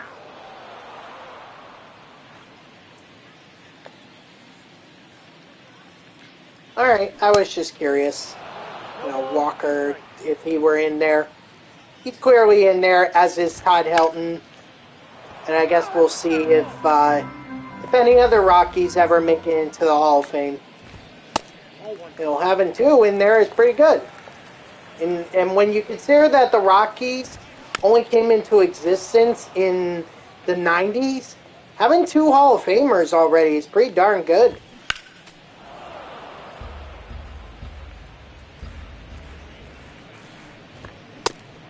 Strike 3, sit down.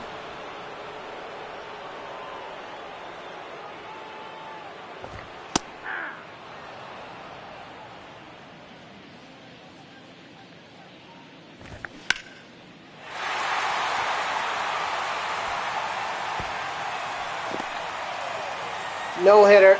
No-hitter for Tom Seaver.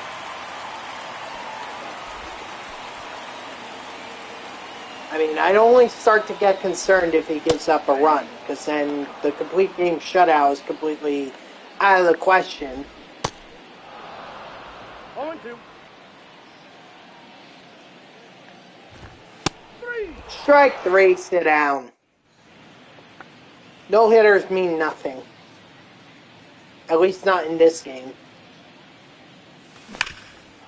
Although you guys know, I've been advocating for no-hitters and cycles to be given a lot more XP.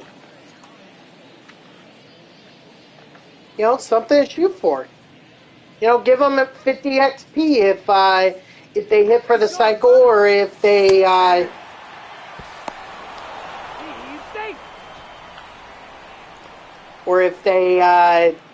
you know, throw a no-hitter. Make it 75 if they throw a perfect game. A cheese curd? Why is that? Why should I have a cheese curd? The third baseman, number 5, David Ruff.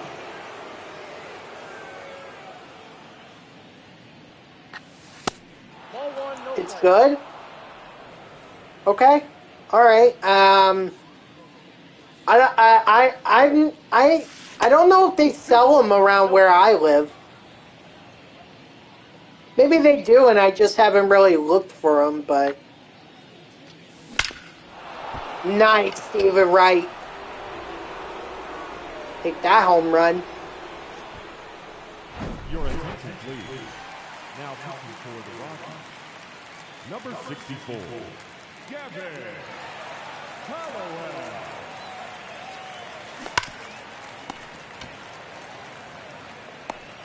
Oh.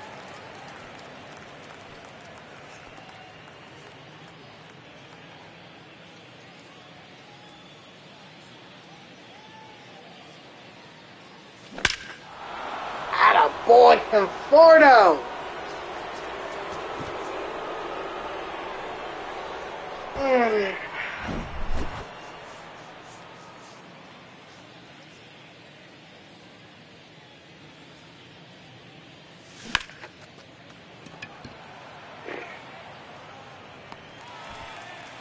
Alright, well, at least we got a home run with Wright and with,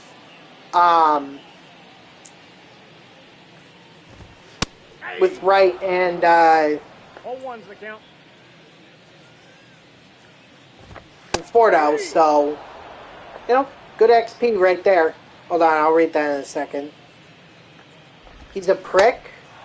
Why is he a prick? Got him.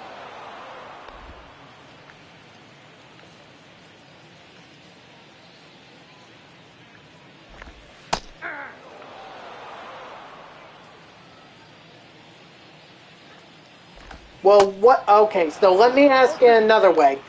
What specifically does he do or say that makes him a prick?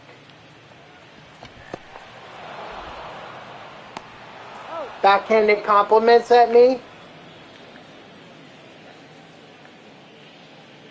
Or at you? I'm sorry. So, like, 0-1. he would come up to you and say, No balls, 2 strikes. oh, you know, cheater. You look so great today, but then again, that shirt can make even the ugliest motherfucker look good. Something like that. Just as an example, I don't know if he's ever said that to you.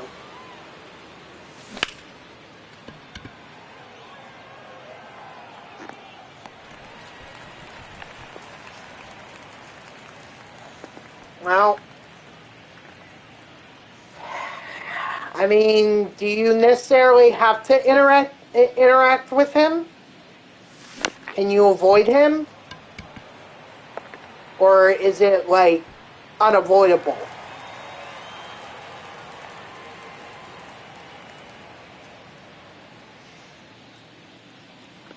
Okay, so then you probably won't see him anyway, so why bother?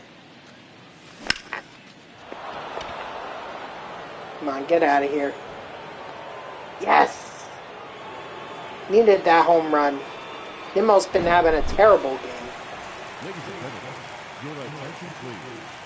Now pitching for the Rockies, number 54, Matt Good.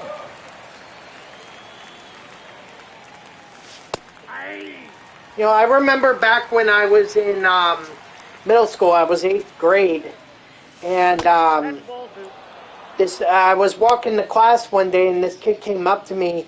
It was like, Jeffrey, what the hell? What the hell? What the hell? And I was so confused as to what he was talking about. Turns out my classmate of mine had posted a video on YouTube where he did like a compilation of me and my other friend saying, what the hell? And put it up there. I think he took it down, but I was like, I was so confused as to why a kid was coming up to me randomly, and I didn't even know who the kid was. But then again, like a lot of people in middle school knew me.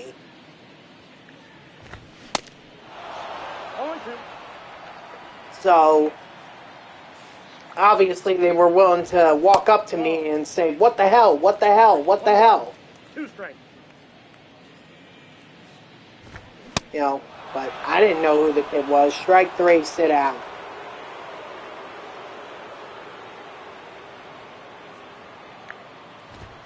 Ball.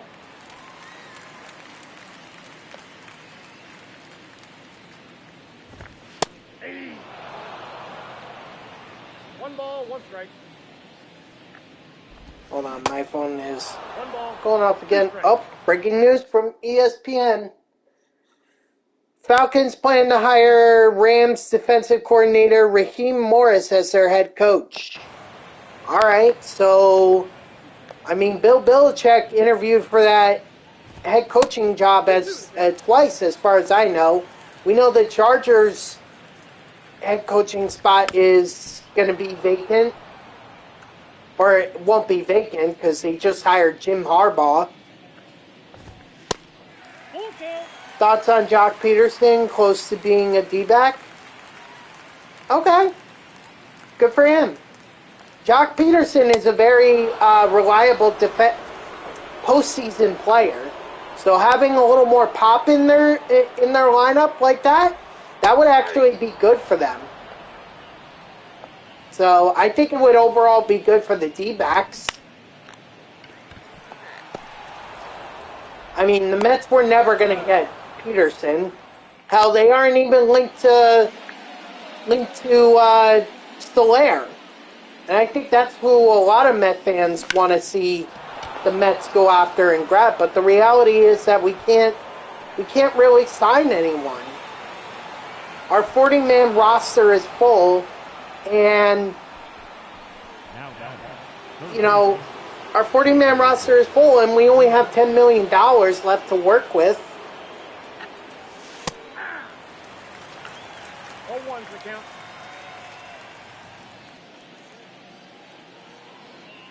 Stern sucks. Ball, that's high.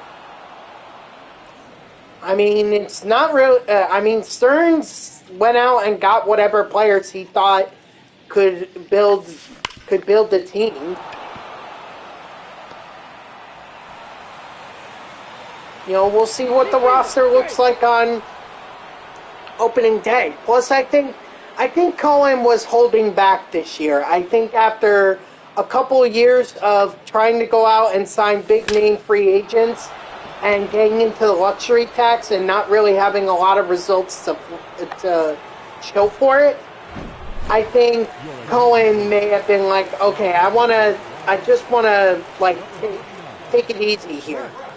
Let's also not forget that the Mets have a farm system with a ton of prospects in it that could easily make it to the major league level either this year or next year. Okay, we'll see what we can make of him. I mean, me personally, I don't think people should be president of baseball operations and GM. They need to be one or the other. But they should not be both. It's too much energy to spend into both positions. So I thought that the Mets should have at least gone after another GM and had Stearns just be baseball or president of baseball operations. But that's just my opinion.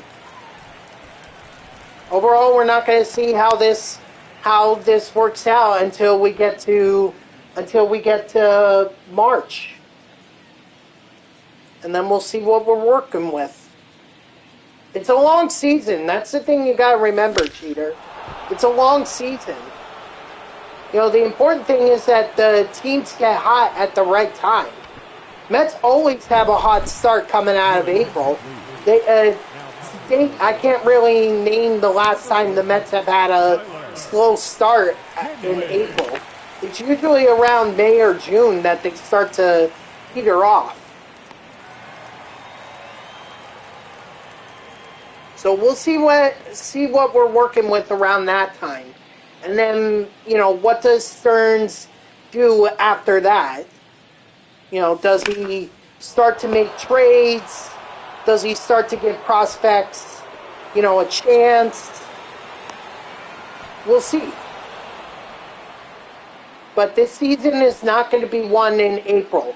Believe me, the Mets have been trying to do that for years. And even though they've had some of the best records in April, they have not won it in April.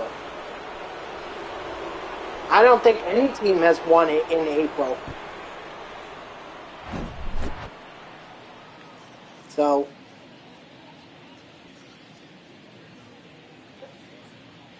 we'll see what happens. Just gotta give it a season.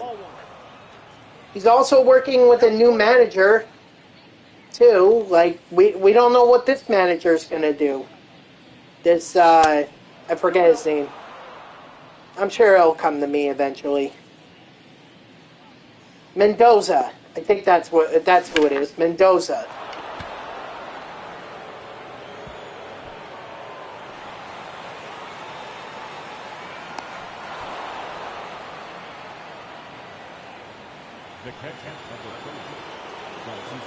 DeGrom would have stayed healthy. Him and Senga could have won a ring if the Mets paid him what he wanted. Here's the thing, Gamer. If DeGrom was going to get a contract, he got like, what, 4 years, $120 million from the Mets? That's what they initially offered him. There wasn't even a counter offer. The Rangers simply just gave him a better offer and didn't even give the Mets a chance to be able to counter offer. So I don't know. To me, that says that DeGrom, once he got that offer from the Mets, he was done. At least with them.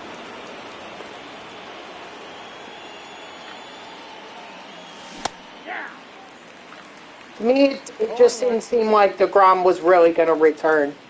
I think he knew that, you know, he was kind of on the fritz. And there were also reports that the Mets kind of indicated or revealed some of his injury proneness.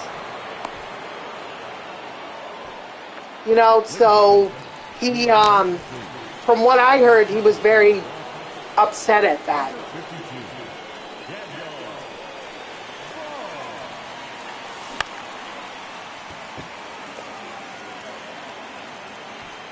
I mean, they could have done Nolan Ryan, they could have done Adolis Garcia, you know, or Jonah Heim. Well, I don't know if Jonah Heim was ready for that. At least they didn't give a captain card to Scherzer. Had a pre-order captain, that's right. I mean, they could have also given one. Oh, Heim was Team Affinity 3? Okay. I kind of forget. I don't really pay attention to these captain cards anymore. 0-1.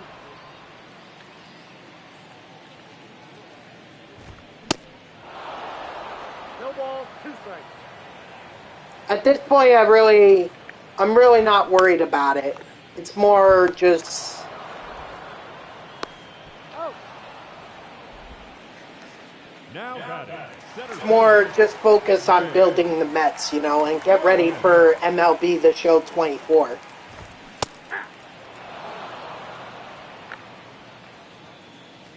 Corey Seager also. If Corey Seager didn't have one, he should have had one this year. Again, I don't know if he did or didn't, but at least Scherzer didn't get one. At least not with the Rangers. So there is that. Strike 3, sit down. I'll go take a look at the Rangers once I'm done with this. Once I'm done with this game. Shouldn't be too long now.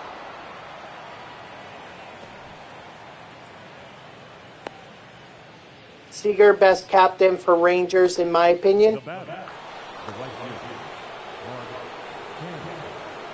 fielder, I don't know what kind of boost he offers to.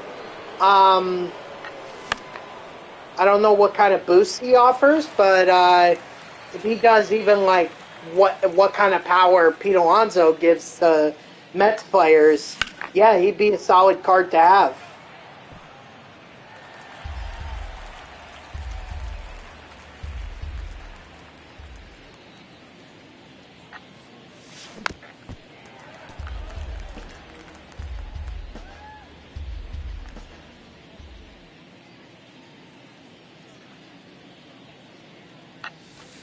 ball.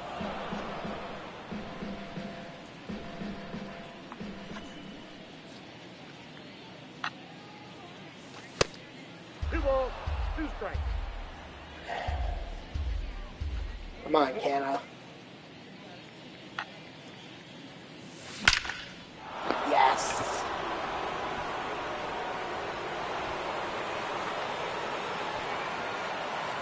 Driving Beatty all the way from first. Love to see it. the center fielder, number 1, Brandon.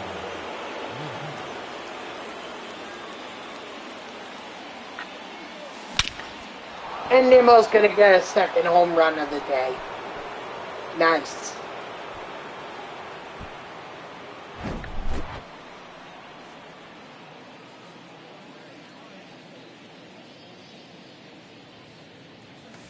Ball.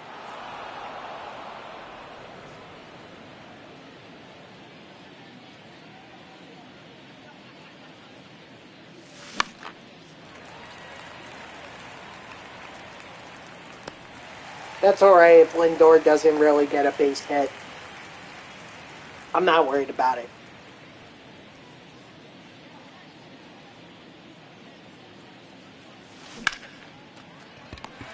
Keith Hernandez, however, I'm concerned about. Ugh.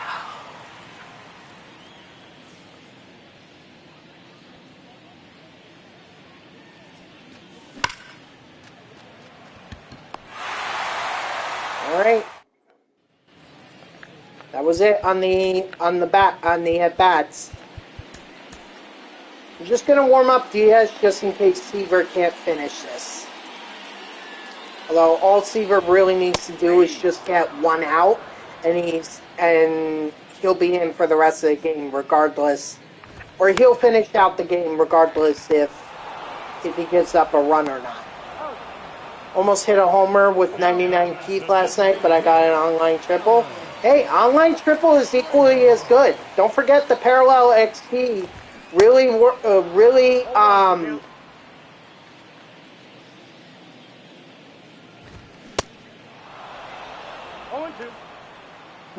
the Parallel XP is equally as good. They're both the same. 1 ball, 2 Just strikes. made Duquesne and you're... Oh my gosh. Dude, I didn't want you to actually have an 899 rating. Ah, man, that means you gotta play one more game. I'm sorry, Grayson. Sometimes MLB The Show can be rather unfair. Hey! But listen, if you're, I think you can get it. I think you'll be fine.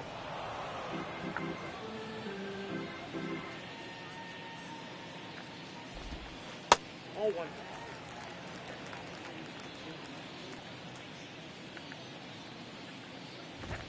Ball, that's upstairs.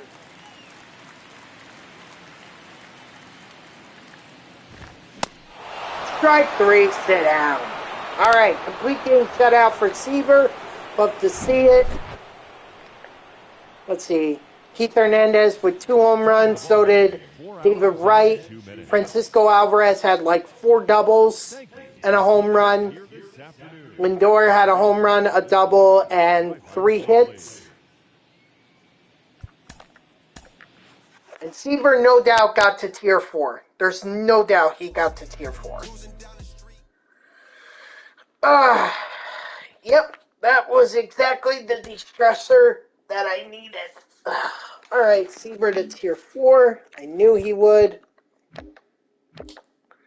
Alright, let's see. So, yeah, obviously all these numbers are going to be inflated. Keith Hernandez had the most at 195. David Wright had the second most at 190. Then it was Francisco Alvarez at 180. 165 goes to Francisco Lindor. Michael Conforto and Mark Canha had 160. And Brendan Nimmo had 150. Brett Beatty had 145. All right. Now, I do want to check on that, the Rangers captains and see who they have. Why don't you play at custom stadiums when parallel XPing? Because it causes a lag in my streams, and when I play the game that I just don't want to deal with. Also, I don't have my own custom stadium. I didn't create one this year. All right, so Jacob deGrom got one. 10 pitchers gave them 15 hits per plus 15 hits per 9, plus 15 strikeouts per 9, and plus 10 strikeout or walks per 9. Let's see who else. You had Nathan Eovaldi, and his boosts were for tier 3 would be 15 plus 15 walks per 9. Plus 10 hits per 9, and plus 5 strikeouts per 9. Yona Heim,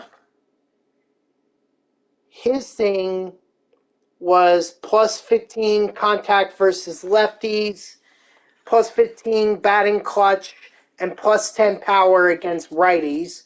I find that to be a little odd, not gonna lie, but okay. And then Martin Perez. Oh, there's the Nolan Ryan that you were talking about. Too bad I don't have him. But, yeah, there's that Nolan Ryan. Martin Perez, plus 15 pitching clutch, or plus 10 pitching clutch, plus 15 stamina, and plus 15 walks per 9. Not exactly the greatest. Seager, he has plus contact against righties, plus 15 contact versus righties, plus 15 power versus lefties, and plus 10 batting clutch. Again, that doesn't really make a whole lot of sense to me, but okay. Ian Kinsler, let's see what he has. Oh, wow. Wow. Wow. Holy moly. Plus 25 power against lefties, plus 15 speed, plus 20 fielding ability, and plus 15 contact against lefties? Oh my gosh, that might be a good card right there. And then I'm curious about Nolan Ryan. What is he? Oh, he doesn't give a lot. And also, they kind of restrict you on age 39 or older, so not a lot of tier in that department, but plus 10 hits per 9 and plus 15 Ks per 9.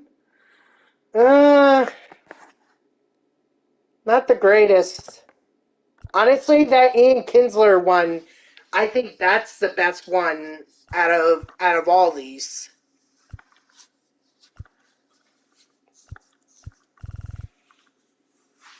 Ugh. Oh, excuse me. All right, let me open up that XP. Let me open up the XP path one here, and then let me also buy a chase pack.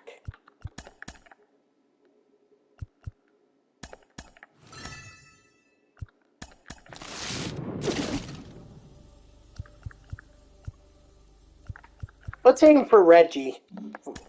I've been wanting to pull Reggie.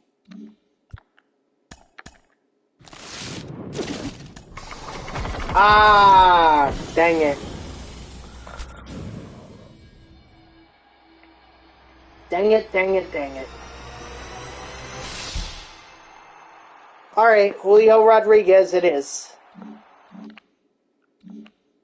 Although I'm starting to come up.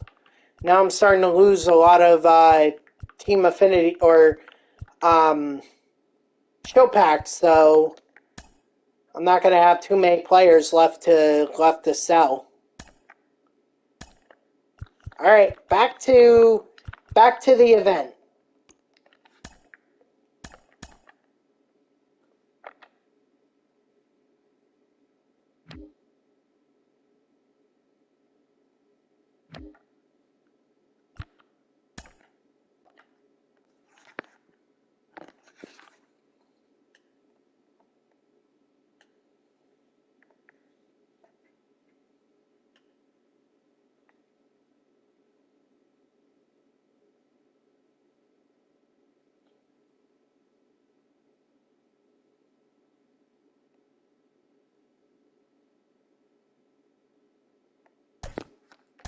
All right, give me Vargas.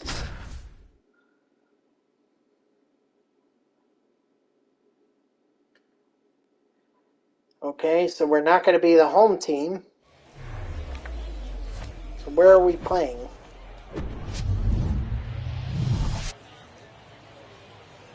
Is this a custom stadium? Because I've never recognized this. I've never recognized this stadium before, so this has to be. Oh, it's a minor league park? Oh, I don't recognize it. Must be a new one.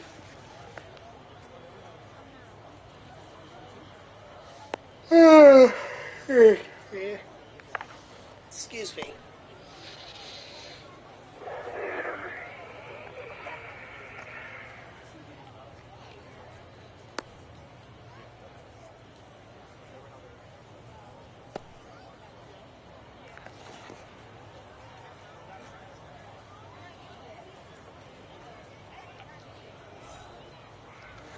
Leading off for the Lions, the center fielder, Brandon. 10 wins away from 100? Nice. Go get it, man. What's up, Debringa? Long time no see. Yeah, everything's all right. How are you? Keith Hernandez. Zoe! What's up, Zoe? All is good? Nice. Yeah, I had to take a little bit of a break from the event. I just got done playing a play versus CPU game. Earned like a lot of XP, like almost 200 XP for some of my guys. So now I'm back to grinding the event because I feel good enough now that I can go ahead and grind it.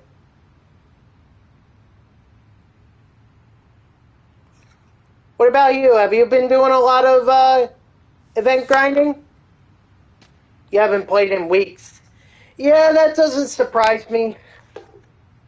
You know, this is usually around the time of year when people stop playing MLB The Show and they just start moving on to other stuff. Batting third, the third baseman, number 5, David Wright. It's 0-1. So, I don't blame you.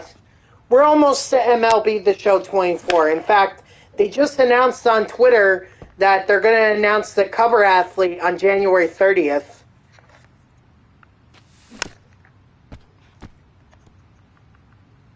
Yep.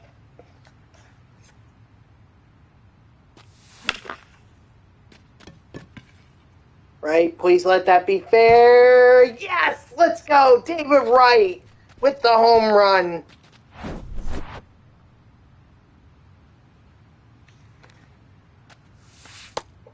Ball. 1 ball, no strikes.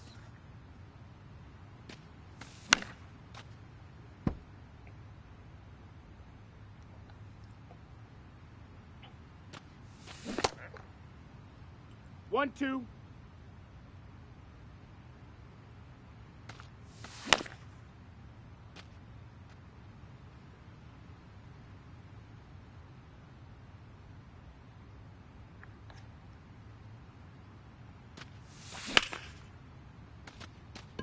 Nah, that's going to get caught.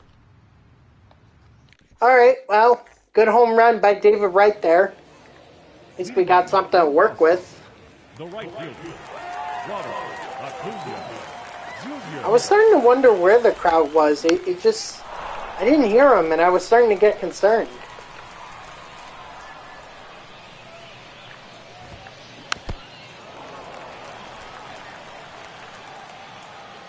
What the hell is going on out there that I keep hearing a truck?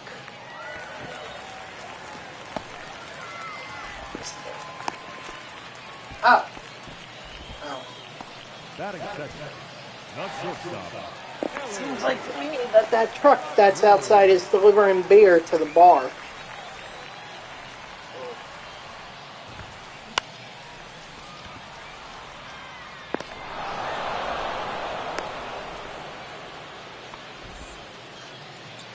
Batting third, the first baseman,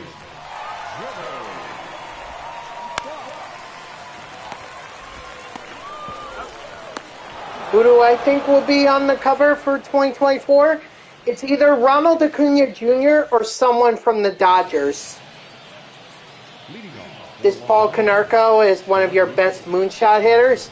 Yeah, that Konerko card has a lot of power. You're thinking J-Ram and Adrian Beltre? I think Beltre is going to be added. I think he's going to be one of the added legends, the new legends added to the game. But I don't see him on the cover. You know, you really got to sell the game. And to be able to sell it, like, you have to have someone of note on the cover.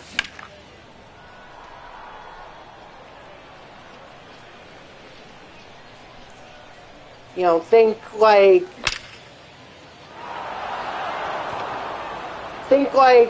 Joe Mauer, Andrew McCutchen, Yasiel Puig, Shohei Ohtani, Aaron Judge, Fernando Tatis Jr. You need a recognizable name.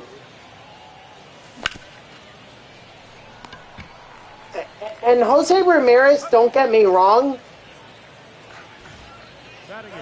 Well, I didn't say they were all winners. I just said a lot of them were winners. Or I didn't imply that all of them were winners. The Jazz one, that was rather confusing. Like, I didn't understand that one. Leading up for the Raiders, the second baseman, Gomez. Ladies and gentlemen, your attention please. Now pitching, Ryan Weathers.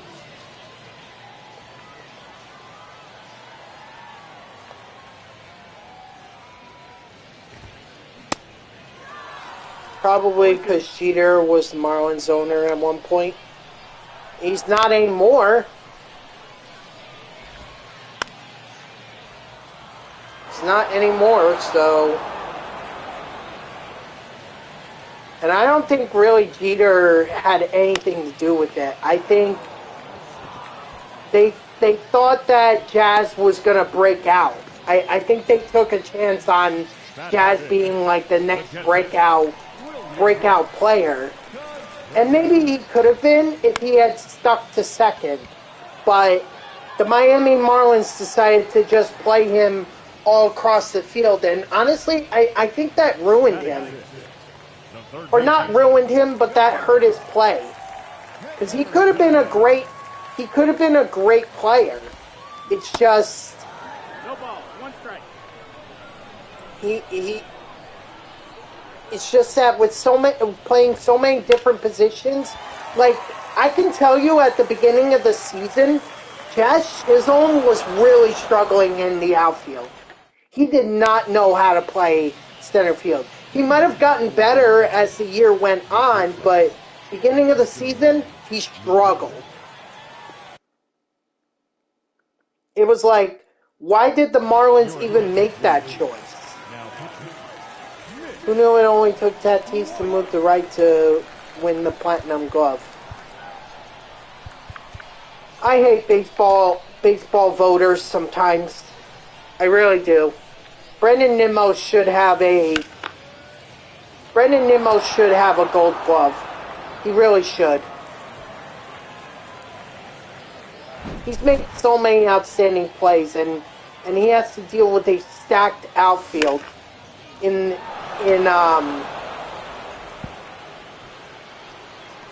the National League.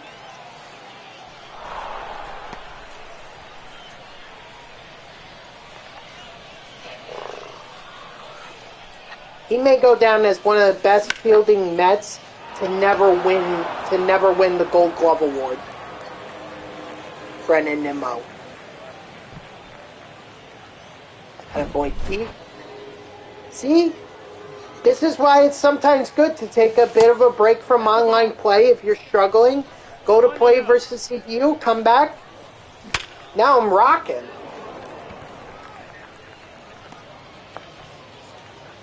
Still crazy that Blue Jays were close to stealing Nimmo from the Mets. Well, good thing they kept him around. I mean, Nimmo may not be the most spectacular player, but he's definitely a reliable player. Ball, that's in.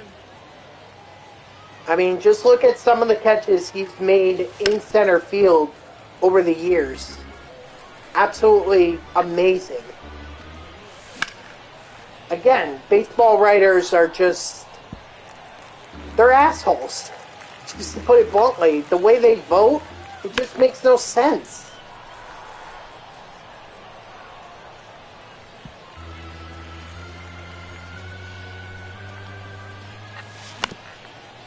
Uh-oh.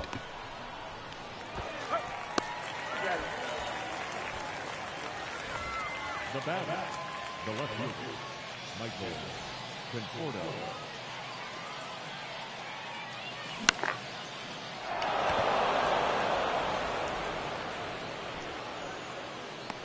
So,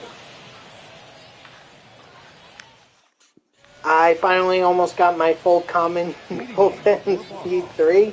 The designated hitter. You've been really grinding that, those events. Your attention, please. Now pitching, Inoli Paredes.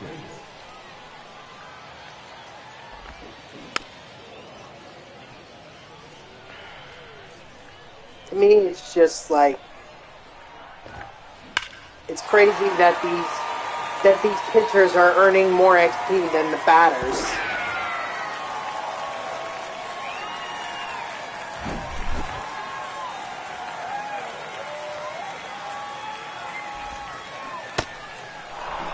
Zero balls, 1 strike.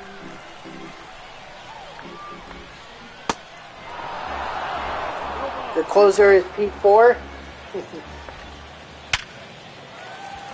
Oh boy. Come on, I need my bullpen to really get the... I would really like to get the win here. That's the ball.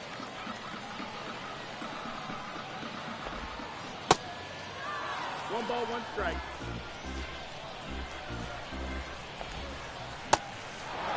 One and two. Out. I can understand maybe pinch run, but pinch hit?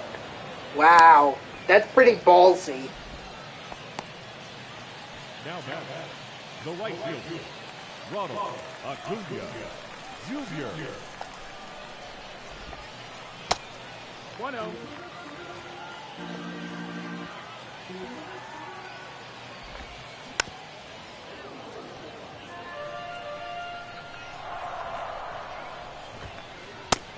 Ball. 2 balls, 1 strike. That's the ball. 3-1. Ball four. Of freaking course. The batter, the shortstop. I ain't challenging this Ellie De La Cruz that's Superfractored. You nuts? What are you, nuts?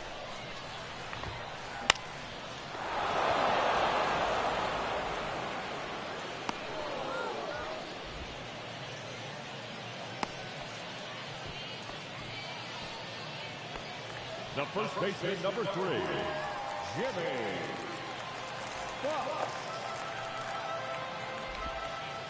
Wood. Nice.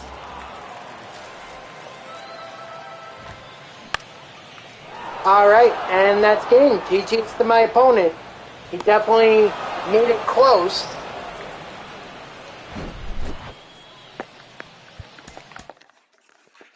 Alright, Keith Hernandez, David Wright, Jeff McNeil, and Francisco Lindor all had home runs. I played so much Moonshot that Greg Weiser has more innings online than Incognito.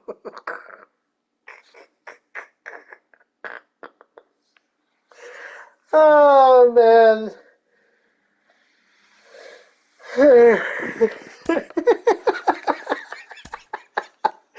Oh, man, that's funny, man. That's too funny. All right, let's see. Keith Hernandez, David Wright, each had 98 XP.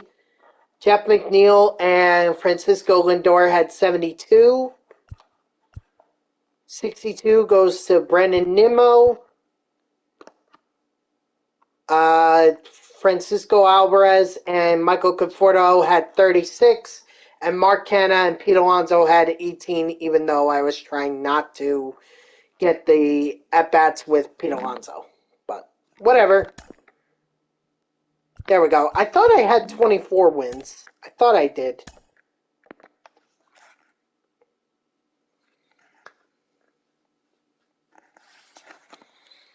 Alright, we got an opponent. Let's do this.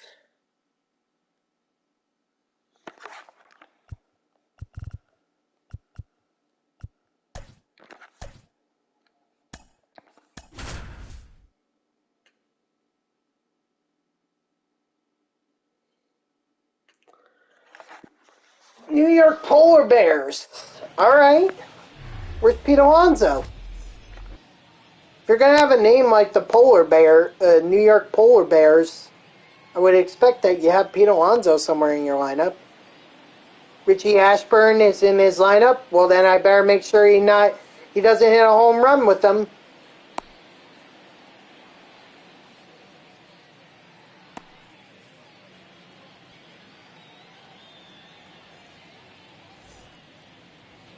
Leading off for the Lions, the center fielder. This is one of those custom stadiums, I can tell. One online homer with Richie. I don't think I have any with Richie Ashburn. 1-0.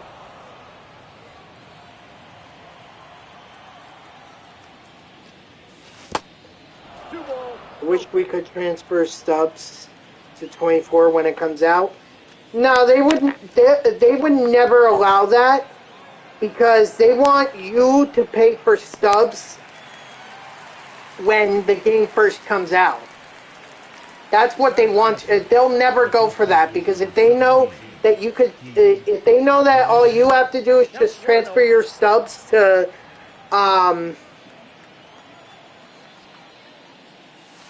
your MLB The Show 24 account, they'd never make any money.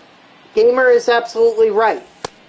They want you to spend that money on the stubs when the game first comes out. Of course, you could be patient like I am, and you could just you could just earn the subs by playing the game. Attaboy Keith.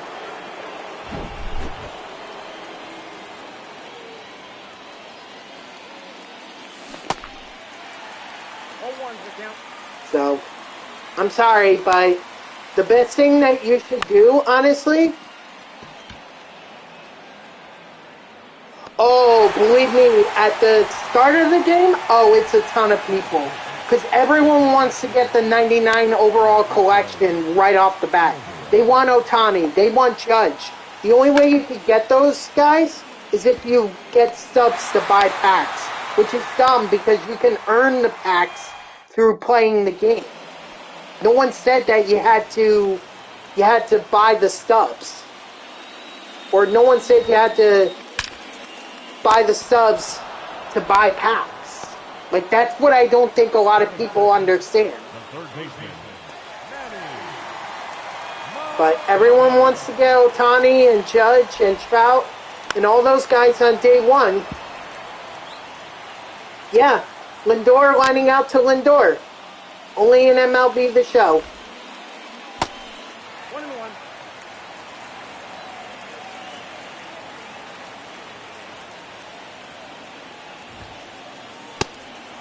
One ball, 2 strikes.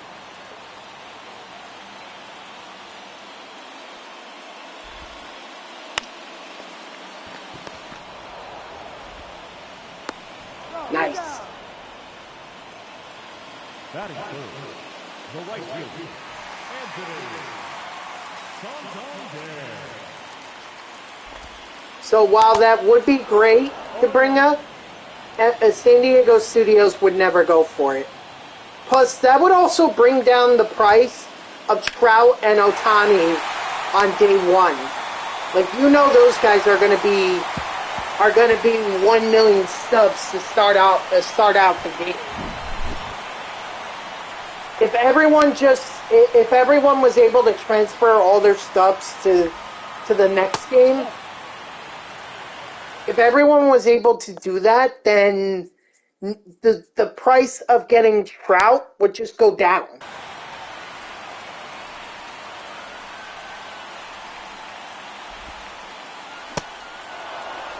One ball, 1 strike.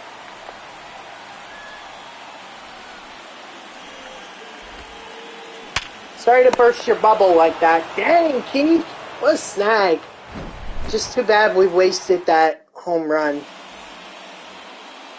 Yep. Mm-hmm. Essentially. At least now with the Angels, all you have to worry about is Trout. But the Yankees, you're going to have to deal with, Cole and with Judge. And you know those guys are going to be a lot of money. Rangers, you're probably going to have to deal with DeGrom. For the Mets, Diaz was a concern. Oh, Soto too. Yes, thank you. Soto. Forgot about Soto. That's why I don't try to complete collections on day one. That's why I like to take my time. There was no rush for me to get Derek Jeter this year, albeit he turned out to be one of my best online hitters, but there was no rush for me to get him. Just like there was no rush for me to get Sosa or McGuire. Hell, I haven't even used those guys.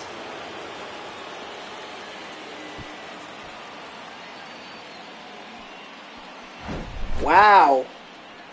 I don't know. He's got a lot of power. I think he's around He's about the same as like Pete Alonso. High gold, low diamond, I would say.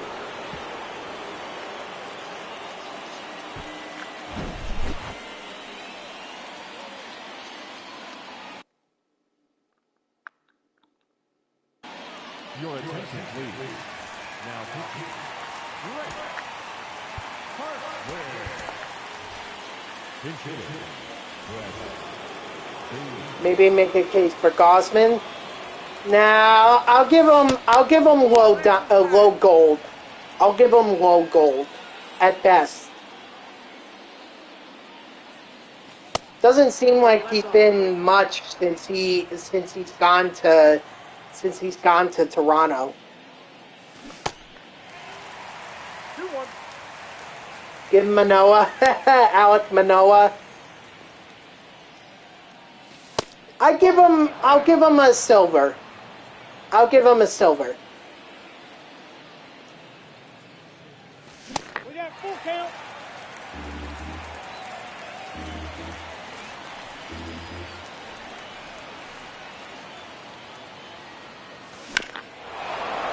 Baby! This is a home run derby at this point.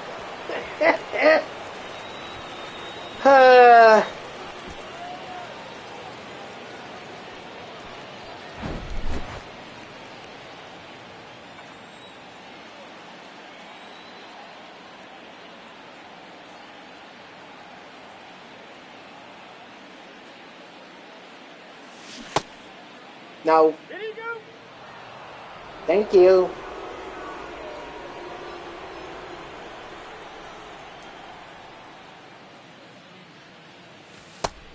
Two balls, no strikes.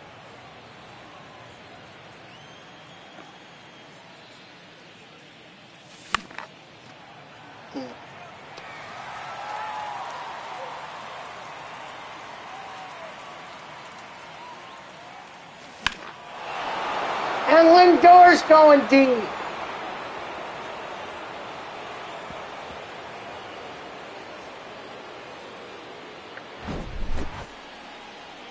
I don't know how many players have gone deep at this point. I know Canna's done it. Conforto's done it. Keith Hernandez has done it. I don't think Nimmo has done it. Nah, Nimmo hasn't done it.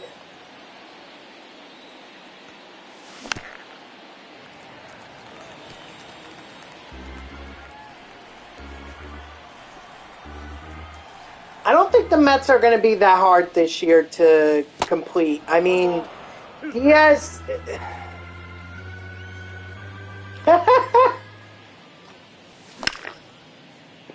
crazy, huh?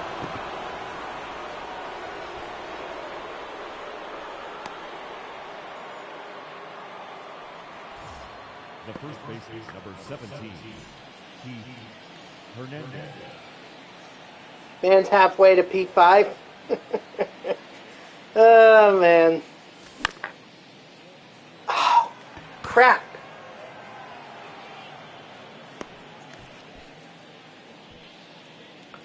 Let's see. Does Ray have a home run? He does not. He'd be my third P5 common. Wow. Gamer, you're really grinding the events. I'm surprised. How many wins do you have at this point? Did you already tell me, or have you not told me yet? I'll take that base hit with right 93. Oh, all right. Yeah. So yeah, I think you said you were close to 100. That's right. Now I remember. Sometimes I just need a little reminder. Unfortunately, I've got the old guy's brain.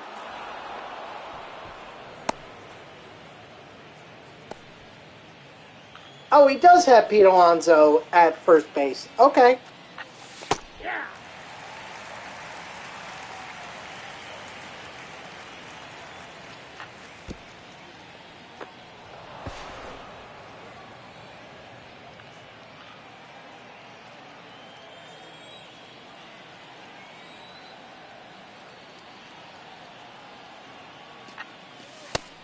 That's out.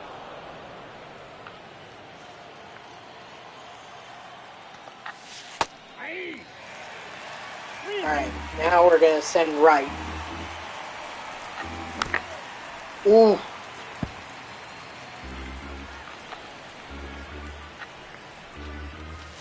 No, Ball four. Alright.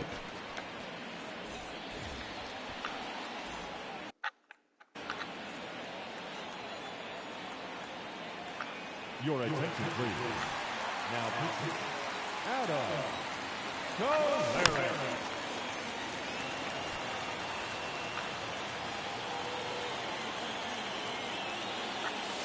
nope, ball one. I put Posada back on my bench. Napoli fell into... Napoli fell into a slump. So you... Wait. I'm confused by that. Wouldn't you put Posada... Oh, you're saying you... Okay, you took Napoli off your bench in place of Posada. What's up, Landon? How are you?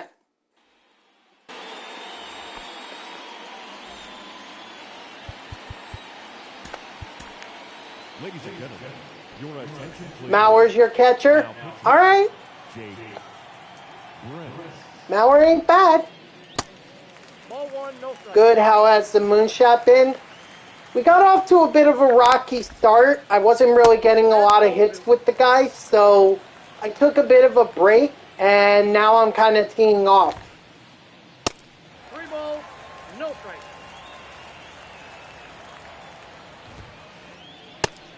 Ball four. Of course. Mauer's always decent for you. Nice.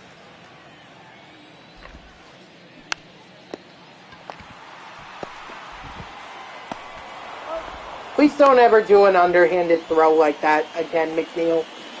Please don't. Ashburn nearly beat that out. 0-1.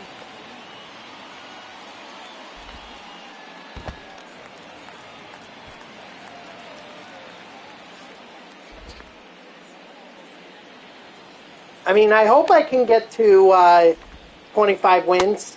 Oh, that's it. I really do. But my opponent here is not going to make it easy. And I'm not exactly locating very well right now with Brent, excuse me. Just to get that pack.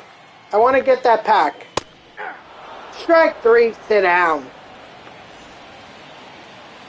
I'm just nervous about playing in a custom stadium like I am right now. Because of that reason.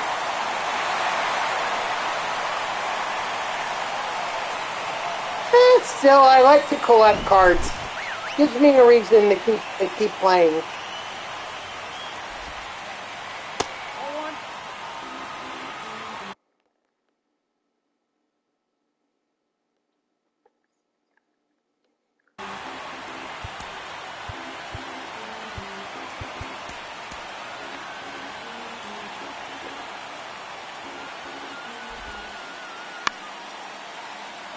And that's going to be a foul ball.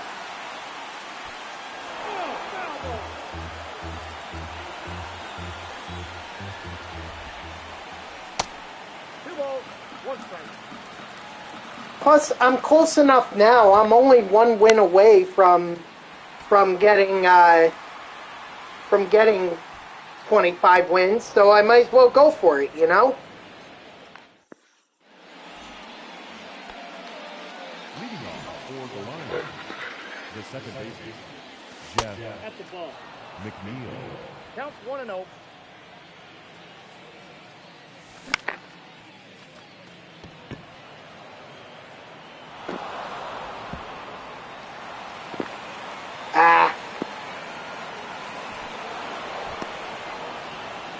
Just gotta take the double, unfortunately, because I wanted more.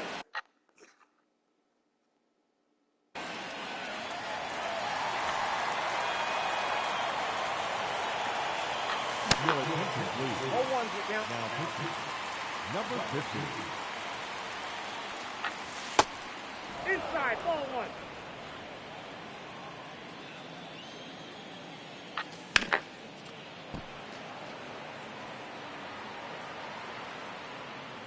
Too bad.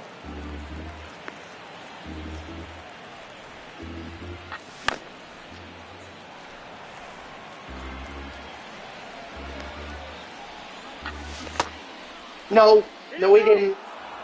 Thank you. Too close. We got a full count.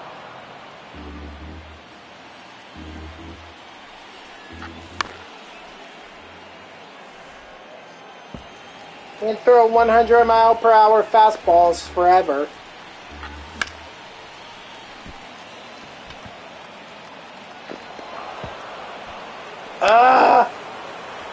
That could have been another run right there.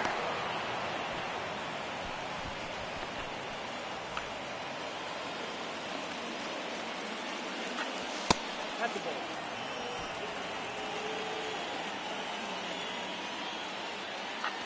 Hey!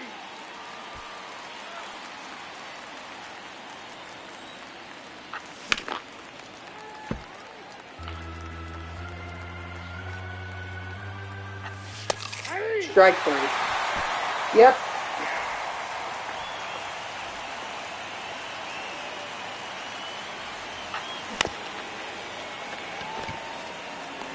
Oh.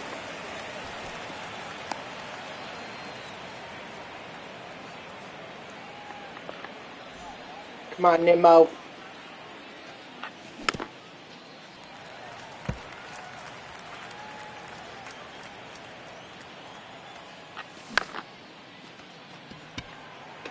Alright, gotta take it. That sucks. That, you know, just one more run could have been enough.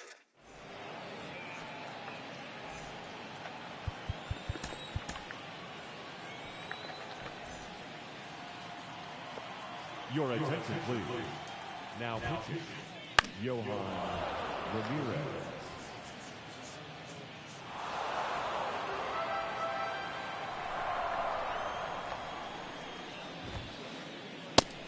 Ball. That's inside.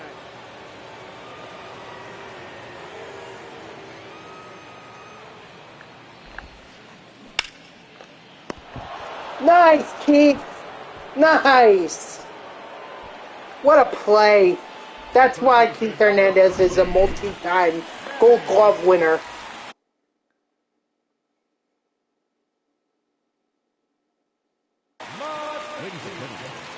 All right, so you're going to put in Kyle Tucker, excuse me.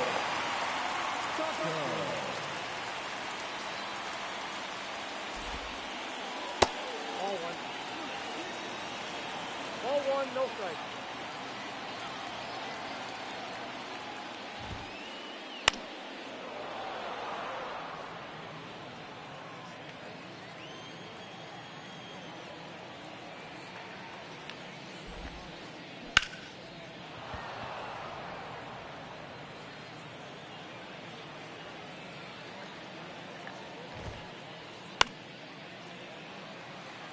I was just playing with fire at that point. I'm lucky I didn't get burned.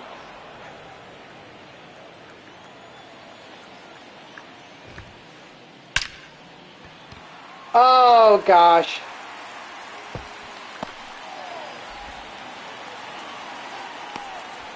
What a throw there by Brandon Nimmo. Normally he has a noodle arm, but goddamn, he made that one work.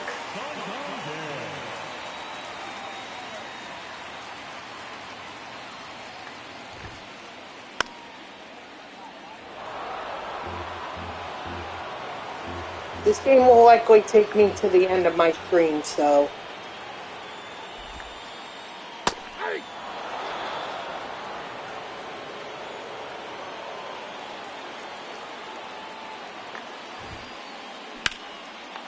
Yes!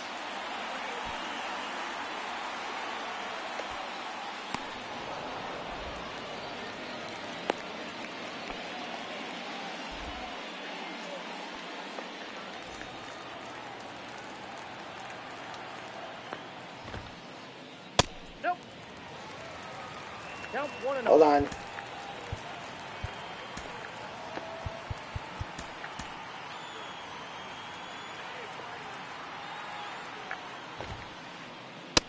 a ball.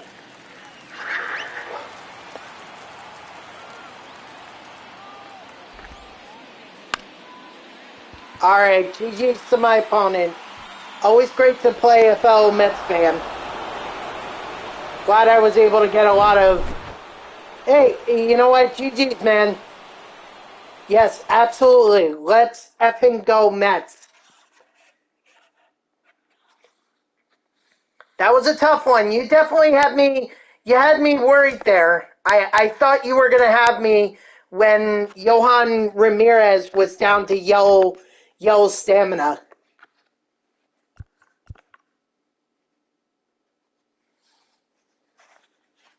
Yeah, definitely. You know what? It's a custom stadium. I think we both got a lot of good pitches to hit. But you know what? It was a great game, man. So, like I said, GGCU. I would not be disappointed by it. If I had lost, I wouldn't have been disappointed by it. I hope you don't mind. I'm just trying to do a Mets team build so that I can get all these guys up to P5. So far, I'm making pretty good progress. Jeff McNeil is the closest to being P5. I already have Lindor and Alonso. I have them both Superfractored. That's why I'm using different versions of their cards, but I already have them Superfractored. So I'm not as much of a rush with them as I am with some of the other guys. Like Keith Hernandez is about to be P4. That would be awesome. That's probably going to happen tomorrow. Michael Conforto, he's got 90. Jeff McNeil, he's close. A lot of guys actually got 90. Lindor, Beatty, they got 90. Even Nimmo with 3 at-bats had 54, and then David Wright and Francisco Alvarez just had 44. So, all right, the last thing I'm going to do before I sign off here is just open up that rewind pack. It's only one, so... Yeah, I don't have either one of them. Oh, wow! Look at that sell now. You can sell them for like... Well, you probably can't. Probably can't. No shortage of Cubs, that's for sure.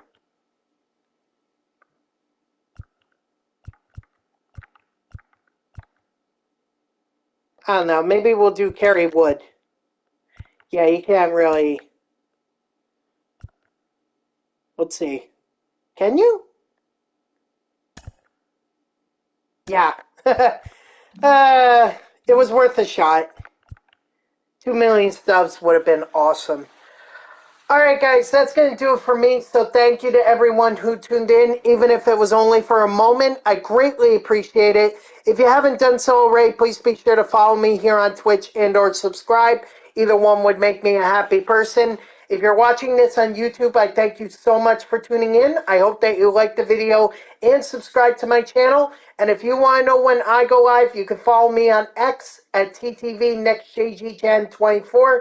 It's my gamer tag that's in the upper left there, so go give me a follow. I'll usually post whenever I go live. You can also turn on notifications here on Twitch. That way Twitch sends you an email every time I start up a stream.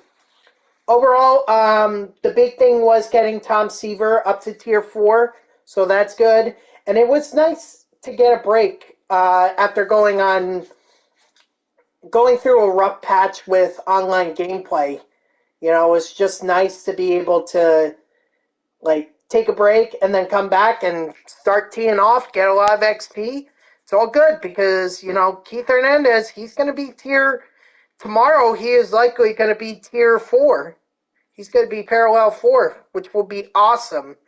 And then we'll figure out Conforto, Nimmo, and Canna after that. McNeil is still making progress. I think he's at like under 1,500 away. So slowly but surely, we will get him Superfractored. So I hope you'll tune in tomorrow at 3 p.m. Eastern as I continue my grind for this Mets Superfractored lineup. And until then, guys, have a good night.